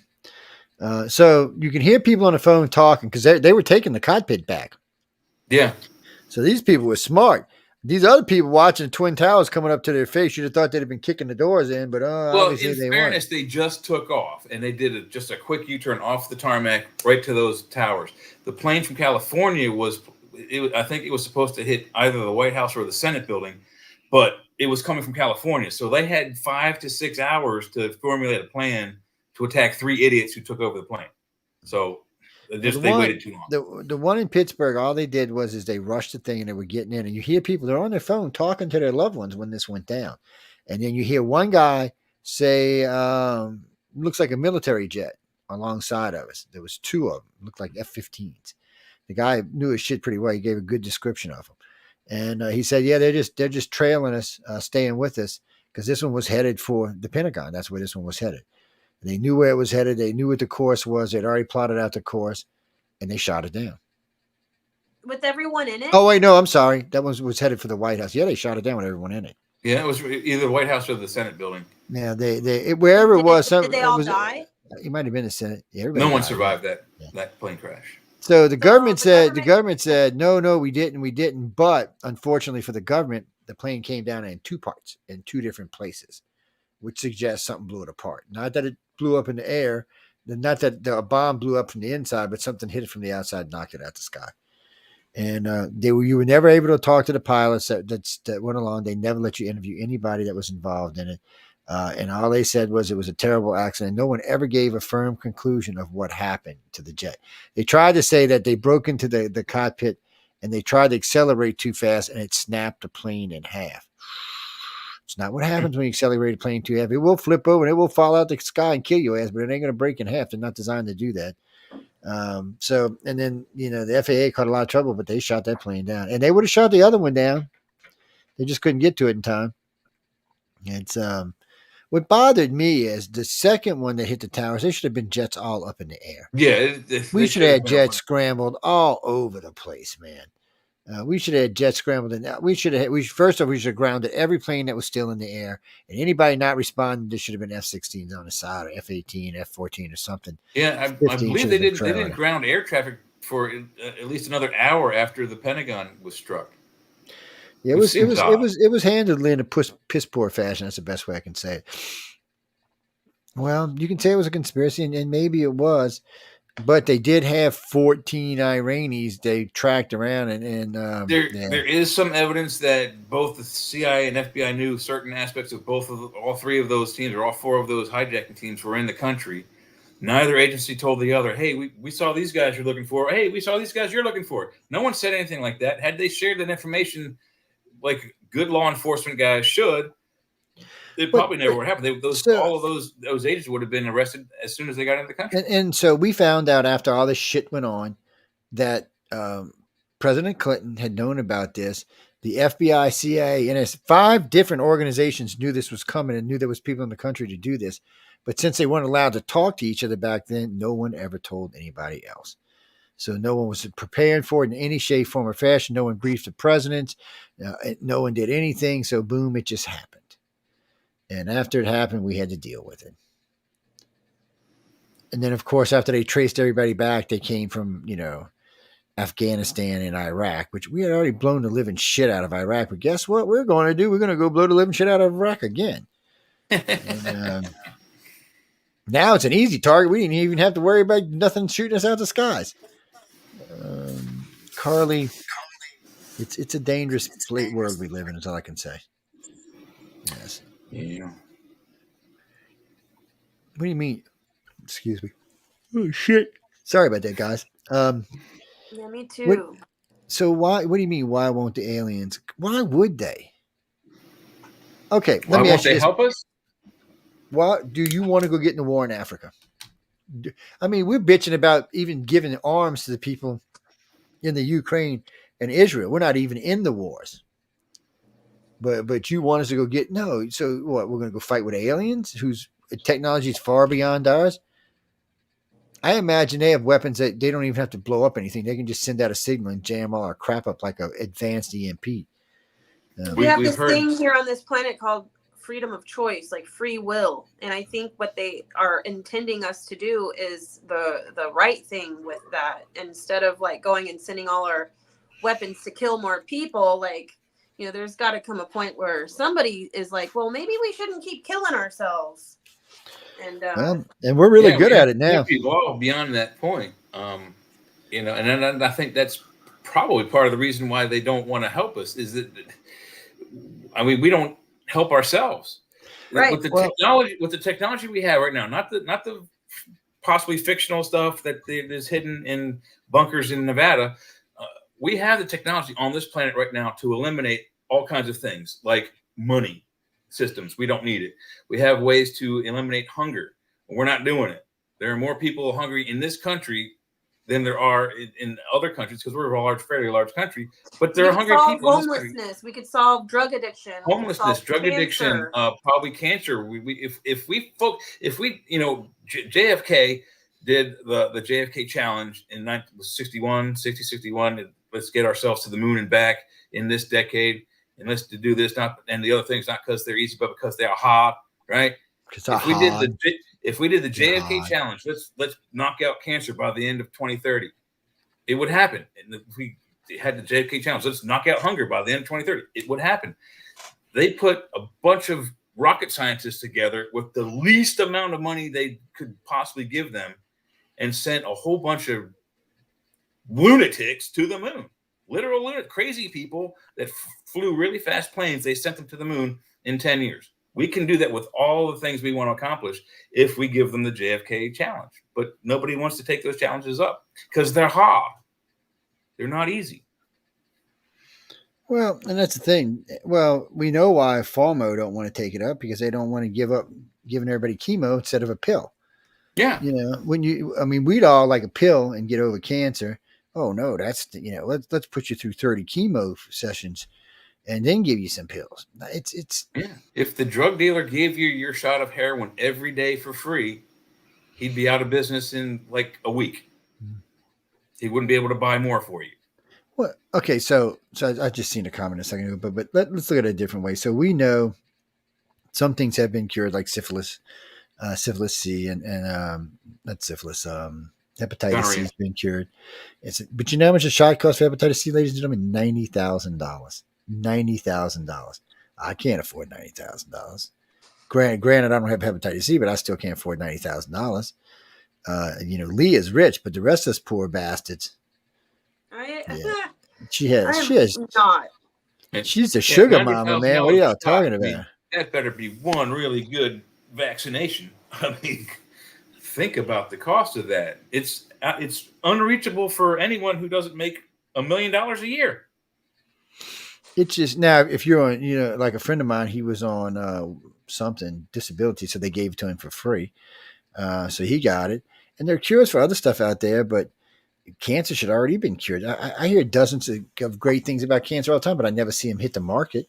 The CIA has been holding cures for cancer, HIV, and several other. HIV is curable. They're already doing it, but yeah. Cancer is more than likely being held by the pharma companies versus the FBI, but they're probably, or CIA, they're probably holding it. Yeah, or it could be the CDC is holding that back. You never know. But yet you can go overseas and get some of these treatments. You just can't get them here. Oh yeah, there's cures for cancer overseas. People in Europe, there's several cancers and there are some cancers in the United States that can be cured, but we're a long ways from serious cure. And we don't want. Well, let's look at it like this. So, if you take the whole world and you estimate that we're spending $10 trillion a year in the military, which is it's more than that, but we're going to just say $10 trillion. Just think about the last 10 years. That's $100 trillion. $100 trillion. We could have cured cancer 9 times over with that kind of money. We would virtually wipe out most disease. They might even find immortality. They might find a cure for death. According to Johnson & Johnson, we already have the immortality drug. They actually said that. They said they have a drug that can stop the aging function in everyone. Give me a pill. Give me one of those and a backup just in case. They've been testing it on cats and dogs and pigs and stuff, and it's been working just fine. Oh, great. I mean, my cats are going to outlive me? Would that make people vampires? Like vampires? No, you would just be you just wouldn't age anymore. To age, see what happens is the telomeres kick in. So when you're at a certain age, you're not working, and when you're growing, they're not working. So there's actually a way to turn the telomeres off. If you turn them off, you don't age. You stop aging. Now, you're still going to have wear and tear on your heart and your lungs, your liver, because your body's still functioning. But it won't be any aging anymore like that. So your liver won't get any older. Your heart won't get any older. And they also said that with the combination of drug, if you're 50 or older, it would almost de-age you almost 20 years if you take it. Is it a one-time thing, or is it like a daily? There's 2 pills, from what we understand. Yeah, and they didn't say if this is something that's going to have to be taken more often or not, but they did say it will probably be available in the next decade, and that. Well, that doesn't help us if the aliens wipe us out in 2030. well, the UN said no. The UN wants it banned. What? There's already 8 billion people on the planet. If there's no one dying, that 8 billion is going to get to 16 billion really fast.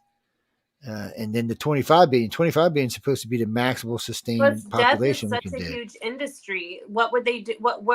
How would all the nursing homes survive? And how would there would be a whole lot of I think there'd be a lot more murders because you have so many people living. Tempers are going to get short. And there may be, I don't know, maybe someone who's 90 years old, the pill might not have much benefit for them. After a certain age, it may be too much damage from the telomeres to reverse. And some people are not going to want to do it. You will have people. Some people don't want to live forever. A lot of the religious people are not going to want to do it. Well, I wouldn't consider myself religious, but I wouldn't want to live on this planet. I wouldn't want to be immortal, knowing that there's a way for me to really survive. Well, and that's the thing. So you have to. It's not just about making yourself younger or living longer. It's about quality of life. Yeah. Right. So if the quality of life is not going to be there, it's going to be a tough thing. So then suicide they'll have to make suicide legal, which, by the way, it is legal. Not necessarily. They could make a pill that reverses it. So you take the pill that turns your telomeres off, and you're like, man, it's 502 years. I'm done. Give me the other pill. And then you take that, and then you live a normal lifespan until you die of natural causes, cancer or whatever else. It's not curable yet. Is cancer actually natural, though? Is cancer natural causes, or is it? Well, what's funny about cancer is no. if you look at there's been no mummies found with cancer. No Egyptian mummies with cancer. Matter of fact, around the Civil War, I believe, and they didn't call it cancer; they called it consumption, because cancer cells eat the rest of you up. It kind of started when we added stress to our lives, and stress and sweets. It's sugar feeds it. Most people don't realize that, but sugar feeds. I met someone recently because through Uber, because I was Uber driving for a while, that went vegan, and it was because he had been diagnosed with colon cancer, and he reversed his colon cancer with eating plant-based diet. And he's not had to have any treatments. He didn't want to go through the chemo and stuff like that. And instead he changed his lifestyle and has been cancer free. Then You it know? works for people, but I doubt a food diet's going to save you. It's going to have to be an attitude I change. guess it depends on the type of cancer. I saw a video That's true on too. YouTube where a guy had cancer on his nose, and I mean, like you could see the skin where it was black, and black skin means it's dead skin. And there was a big hole you could see, like into his nose, because this is not there. This is just a hole. And he just bought hashish oil, I guess legally in his state medically, and he didn't smoke it. He put some on his finger and he did like this.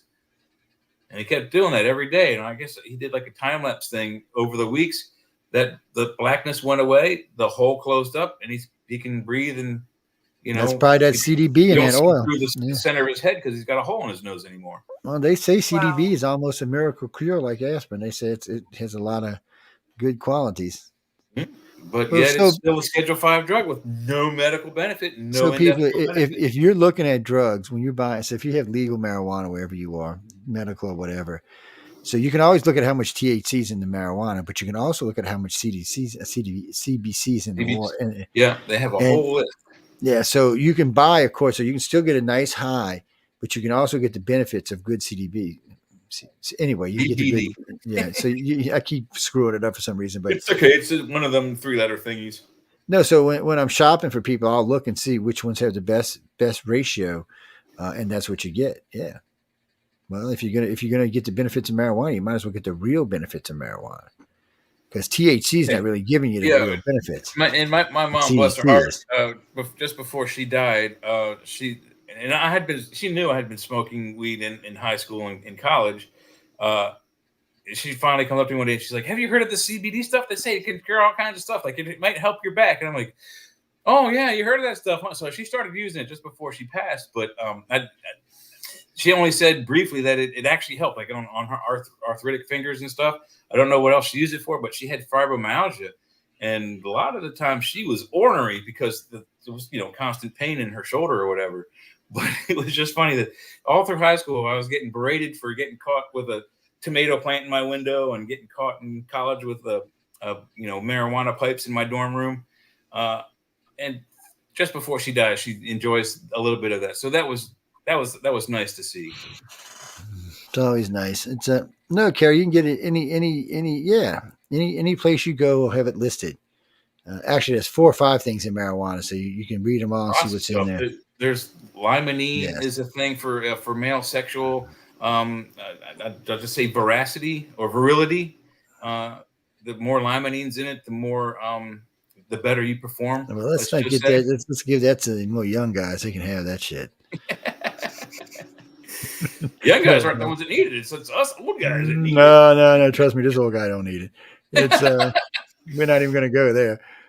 No, so what are you talking about? All right, I'll put y'all all in your place right now. My dad was 55 when he married my 17-year-old mom, and kept her happy until the day he died at 74. You figure it out. I'm just saying, it's different for different people. Mm-hmm. Different. We all have different genes. Yeah. Currently, right now, I'm wearing some Wranglers, and they look nice, but just fucking with y'all. Yeah, some guys, unintended, peter out at a certain age and need certain boosts. Well, it's funny. Ego.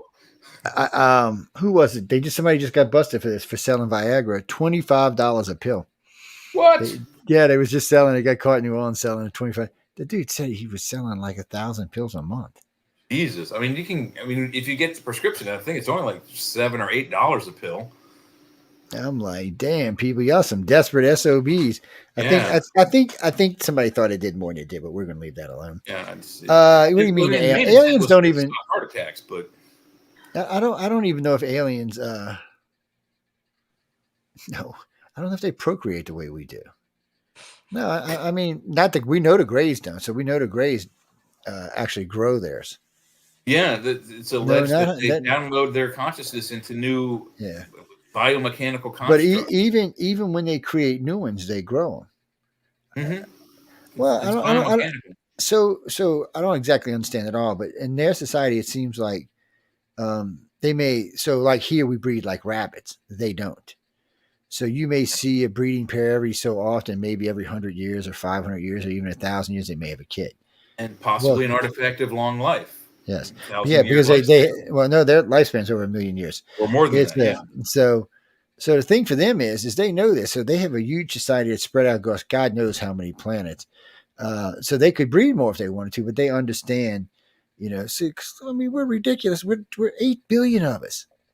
6 billion since I've been alive. That's freaking ridiculous. Do you realize it's going to be almost double that if I'm alive that many more years? I mean, that's crazy. You're talking 16 billion people on a planet. We got to work on that.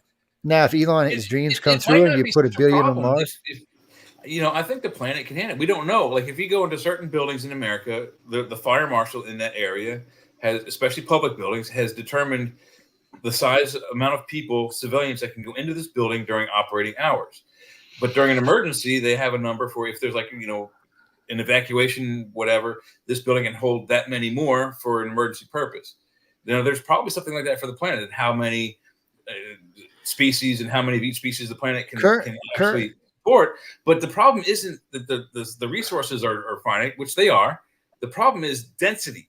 There are too many people in densely populated and packed areas. If we spread out, we might have a lesser strain on all the resources of the planet. Things might go a little better. There might not. It might be easier to fight homelessness and hunger. But the problem is we have too many people all together. That's a big problem. It is. I know the last think tank I seen said 25 billion is optimal amount. They said that's turning all of America's heartland into farmland, and all of Brazil and most of Central and South America into farmland.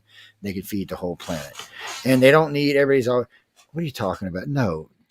Okay. I believe that when I was a kid that the rainforest produced most of the oxygen. It does not, by the way, not even close. Plankton, it's plankton. I think is like 78% of it or something. Yeah, plankton and lichen are probably the so when we talk about climate change and global warming, if for some reason we kill the convection currents in the ocean, we kill the plankton. Guess what? We killed ourselves. The plankton or the majority of us anyway. Well, even above that, almost any break in the food chain would be disastrous for all species. Oh yeah, any break. I mean, if take eons for it to change. If all the cows tomorrow died, there would be a huge gap in food worldwide.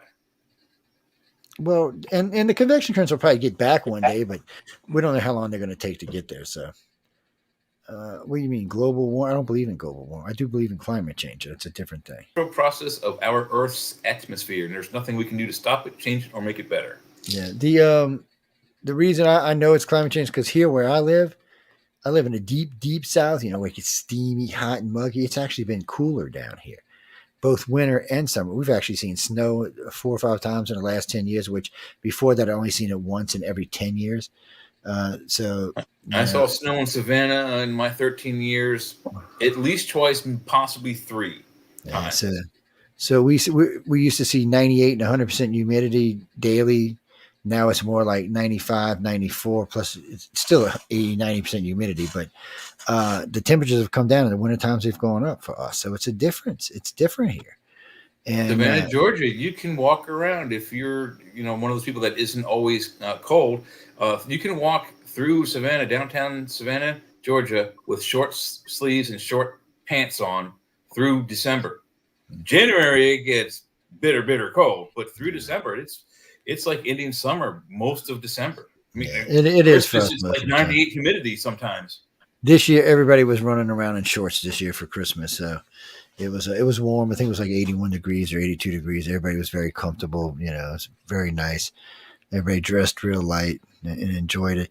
No, we're getting ready to go, guys. But who? I'm telling you, she's an alien. Wait, what happened? And when she comes and probes you, I don't want to hear nothing about it. You best leave the aliens alone. You see Bob back here? That's his granddaughter. You better watch out. No, he's not dead. He just transferred into a new body. He just gave me that skull because he likes me. He said, Joe, since you're such a pain in my, which I don't actually have an ass, but since you are in that area, I'm going to give you this skull. Yeah, and he put it in this machine and went, and that's where it came out. Yes, really. I'm telling you the truth, people. Yes. I can't help she's an alien. No, we're not going there. She's an alien who's going to be Donald Trump's vice president. We already told you what was going to happen. She said, I'm going to jump out his place in about 5 seconds. No, if it's a serious question, I'll take it. But we got to get out of here in a few minutes because the Outer Realm's coming up with the fabulosos Michelle DeRocher. Yes. Yep, and we got 3 more on the top 10, which we can do next Wednesday. Wait. No, there's Michelle. No, Michelle is my station manager. She's not my girlfriend. She is in charge. Yeah, she is the boss. Oh, what you thought because I always defer to her? You dumbass. You should pay more attention when I'm on her show, then you'd know. She always calls me boss, doofus. Mm-hmm. But she really and truly, she has full control of everything that goes on in this network. I don't fight. I mean, I got some stuff I like to change and do every once in a while, but she is the one who runs it. She is the one that's responsible for where it is right now. Yes. And if you want a job on a network, you got to talk to her. Well, you can come through me, but eventually you're still going to have to talk to her one day. Mm-hmm. Look at Leah. I'm running. Give me the door. She's actually a sweetie pie. She's actually really good at what she does, and she's really a nice woman. She just, when she wants something done, that's what she expects it to be done. No, but that's not a real question anyway. What did you want to know? Oh, that you're talking about. Well, I'll ask both of them. But so you want to know what? This could be a whole show. We'll do a real quick one. So basically, Ronnie over here. Ronnie, where are you from? Wisconsin. I don't even want to know what part of Wisconsin you're from. No, I'm serious. I don't want to know. So what do you want to know from Wisconsin? So he basically wants to know. He believes us that the aliens are coming here and visiting.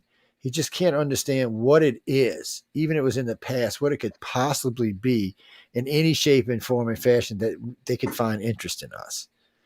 Well, it's like finding interest in a jackass. That's his words, not mine. Yeah, it's arrogance that they're here just for us. We're not the only lifespan on this planet. A, we're not B, the smartest. If any of the 1 to 12 entities, species that are on and interacting with this planet currently created life here, of course their interest isn't just us. They want to see how everybody else is doing. If you look back at Star Trek 4, the dolphin, the whale thing, whales have been on Earth far longer than man. So same with dolphins, and they haven't changed in millions and millions of years. So maybe they're here for the dolphins. Maybe they're here for something that's so far down under the ocean we don't know what it is yet. We haven't found it. It's not just us. Bridget said Lee is a shape-shifting dolphin. I don't know what I am. She's definitely an alien there. No, so what do you think, Lee? I mean, you've been in this a long time. You've been doing all this stuff for a long time. We've been talking about this for years. I mean, what is it? Do you have an idea why you think they might want to visit us and aggravate us and irritate us and enlighten us at the same time? Or do you feel? Let me ask you this: from your own personal contacts, do you feel enlightened? Do you feel changed, or do you feel like you want to bitch slap them? I feel like they come and go in my dreams. I don't know what to say about that. So I feel like dreams have something to do with it. And I was really young when I had been contacted for the first time I can remember, and it feels like it almost just feels like I was a part of some kind of experiment or something.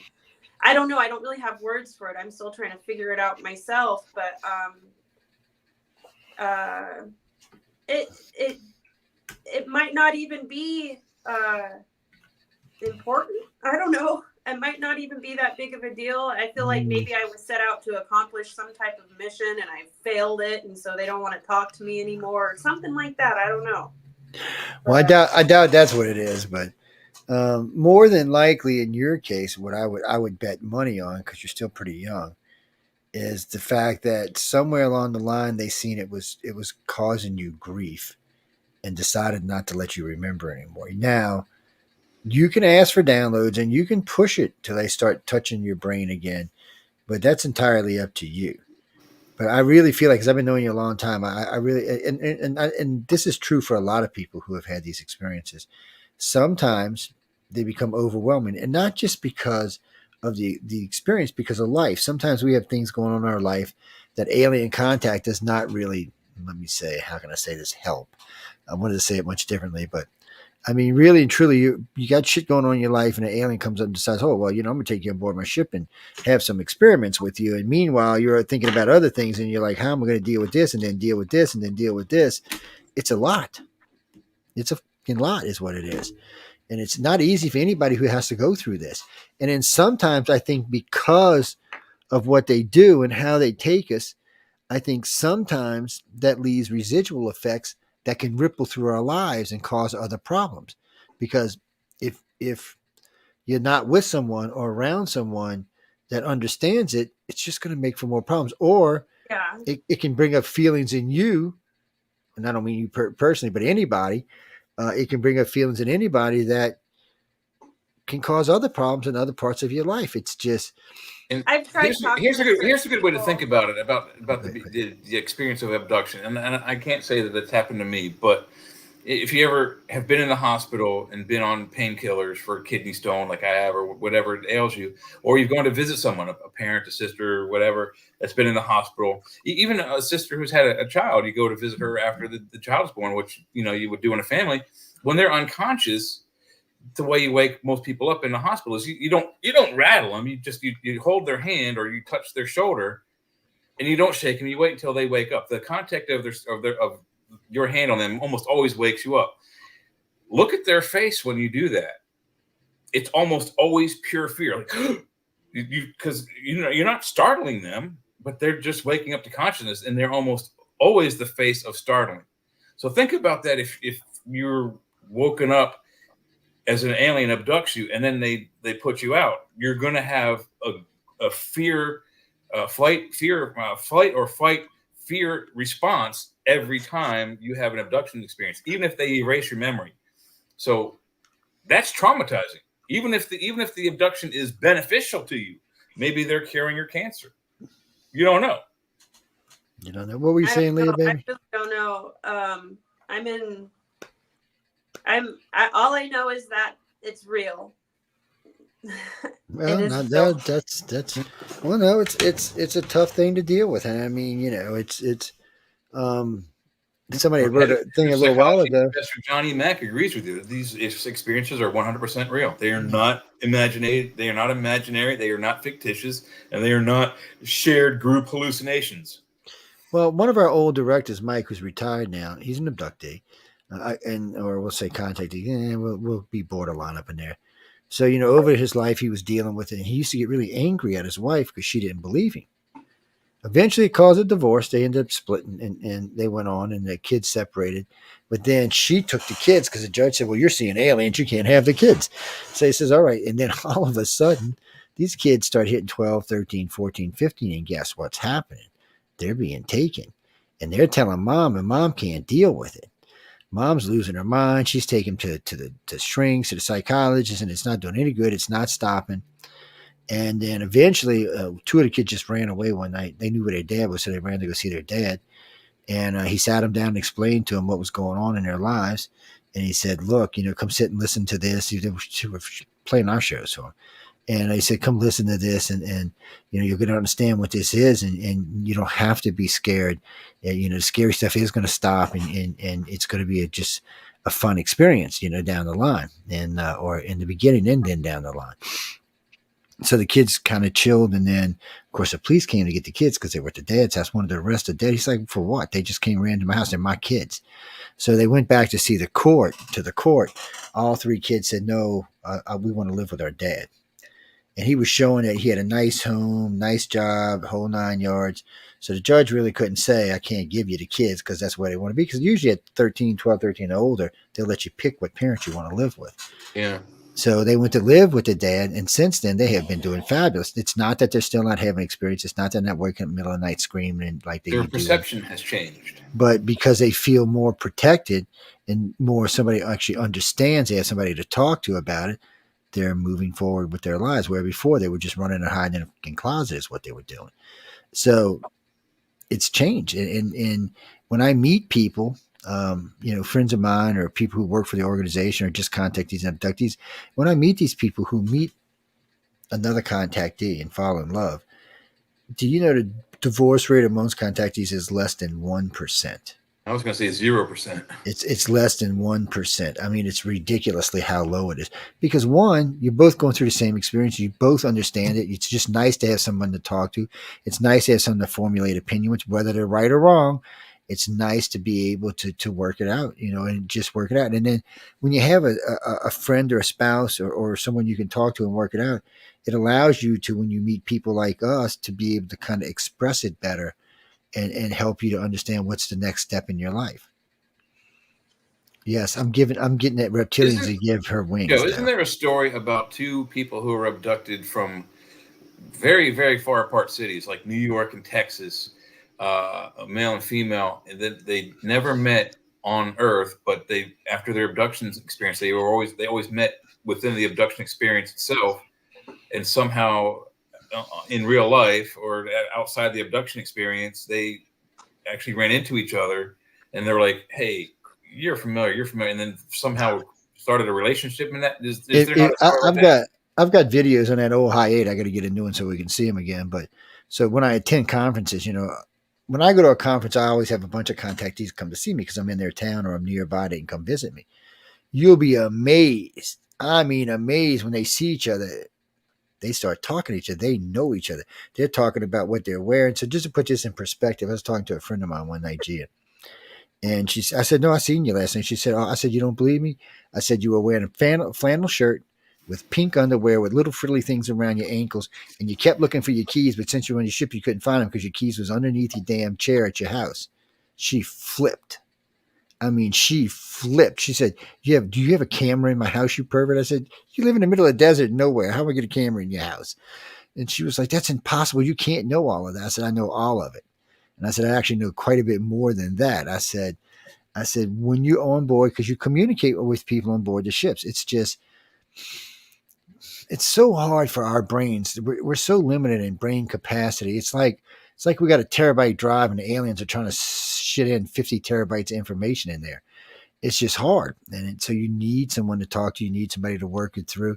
And since it interferes in our lives so much, you have to have somebody to do both. But I have learned this. When you learn how to start controlling them abilities, especially those empathic and telepathic abilities, it can change your life in major ways. One, you have a much better sense of who's lying and telling the truth to you. A lot of times when you're doing career stuff, it can help you. Like with me, if I'm doing a bid, I can usually have a sense on my customer which way I need to be going with the bid. If I could put it up there and he's like, oh, I said, well, don't forget we got to add this, and then before the job ends, pick up another 5 or 10 grand. Or you go, and you'll see him look at the bid and look up back at you, and you're like, well, it is negotiable if we do this, that, or the other thing. So those kind of things it really helps with, but it really helps with just knowing people, who you can trust and who you can't trust, because so many people in this planet act like you can trust them and you really can't. That it's tough. It's a tough thing. One question, Marco, and we got to go. We're already in Michelle's time, so one question. Who's my favorite abductee? That would be Leah, because I like torturing her. No, really? Whatever. I know a lot of contactees, way more than the average person does, that's for sure. The organization has more than 115,000 abduction cases on file. Yes, and I've personally interviewed a lot of them. No, I've never interviewed 115,000. Don't get stupid. 2,000 or 3,000 probably, but well, I'll tell you what actually happens most of the time. As we're setting the organization back up right now, directors refer particular types of cases to me. Cases that are either inside the core group I work with, or cases that or in a particular place in their abduction that needs somebody who knows a little bit more about it. Yes. So you advanced cases, if that's what you want to call them, advanced cases. Most of the contactees I know would probably fall into keeper category, or at least into the speaker category, which is where Leah is right now. Yeah. She's my Padawan. Thanks, Joe. She's gonna smack me. I was just teasing you, but she's gonna smack me. No. She's I have nothing but faith in her. Life is a bitch. I'm not gonna lie to you. I'm not gonna get in because we got to go. But I know, just so y'all know this, okay, and I can only help so many people. We are bringing in more and more directors all the time. It's if you're going through these experiences and you're still having to deal with your day-to-day life, whatever it may be, even if it's a good one, find someone you can talk to about it. Just something so you can release it out, and at the same time you might work out some other issues at the same. I'm telling you guys from personal experience. If you can't talk to someone about it, write it down. Yes. It gets it out of your head. Who said that? No, I when I was young, I was not no freaking angel. No, I was no, I wasn't. We're not going to go there. We'd have to do a whole special show on what I was in my 20s. No, and most of it would have to be X-rated. So no, And not it would because of probably sex. take how many Not shows? because of sex. It's whatever. We got a bunch of weirdos in tonight. We got to go. Leah's with us on Wednesdays and Fridays. I know she's working out, so we might not always have her, but hopefully we will. Jay's also working again, so no telling when we're going to have him back in that. But somebody's going to always be here harassing you people and making y'all crazy because that's We'll our keep you on your job. toes. Of course, any moans, groans, bitches, or gripes, y'all know who that goes to. Michelle DeRoche. Yes, the redhead. She goes to her. What do you mean? You can't send them to Leah. Leah's a sweetie pie. No, we need somebody that's going to kick you in the ass when you do something. But anyway, I don't again, have any the moans, groans. expertise. Yeah, she's learning though, buddy. She's learning to put some karate on your head, people. But we really got to go. We got to get out of here. Any moans, groans, bitches, great. Please do write to Michelle DeRoche. She'll forward them to me, I'm sure, if it's anything personal. Any cases that you want to investigate, or any experiences that you've had that you'd like us to talk about, or like to come on and talk about with us. We'll probably start bringing on some guests in the near future, but other contactees, other abductees, and other people in the field. Before I go, I'm not real big into ufologists. I've done a lot of ufology. Okay, that sounded bad, but I'm just not big into ufologists now. I'm chasing, because you're going to get me in trouble with this. Chasing lights in skies will never get us to the truth. I believe in chasing lights in the sky. I like going out and doing sky watches all the You want time. to get to the truth, you don't chase lights in the sky. You chase paper. Yes. Chase the paper. Or you chase the aliens, one or the other. You get Daryl Or you Sims out chase there the shooting. yes. We can always hope Daryl Sims will shoot one in the ass. Well, he's the alien hunter, people. I'm just saying. But anyway, y'all get me in trouble. We got to go. I want to thank everyone for tuning in to United Public Radio and UFO Undercover. I hope you enjoyed it. I hope you had a lot of fun. I'm not even going to answer that. But anyway, y'all have a good night, and I will see y'all. Well, we'll see y'all Friday night, and we will be talking. We'll be talking at least some of the night about Kennedy and who shot the sheriff. Yes, I got 3 pages of notes of new stuff. So we're going to be talking a little bit about Kennedy. We're going to be doing a regular news, and we're going to be doing polls, but we always did like throwing something in, a special something. Yes. So we got to go. I want to thank again everyone for tuning in. United Public Radio. Good night. Stay tuned, or hop in and log in to The Outer Realm with Michelle DeRoche. Good night, everybody.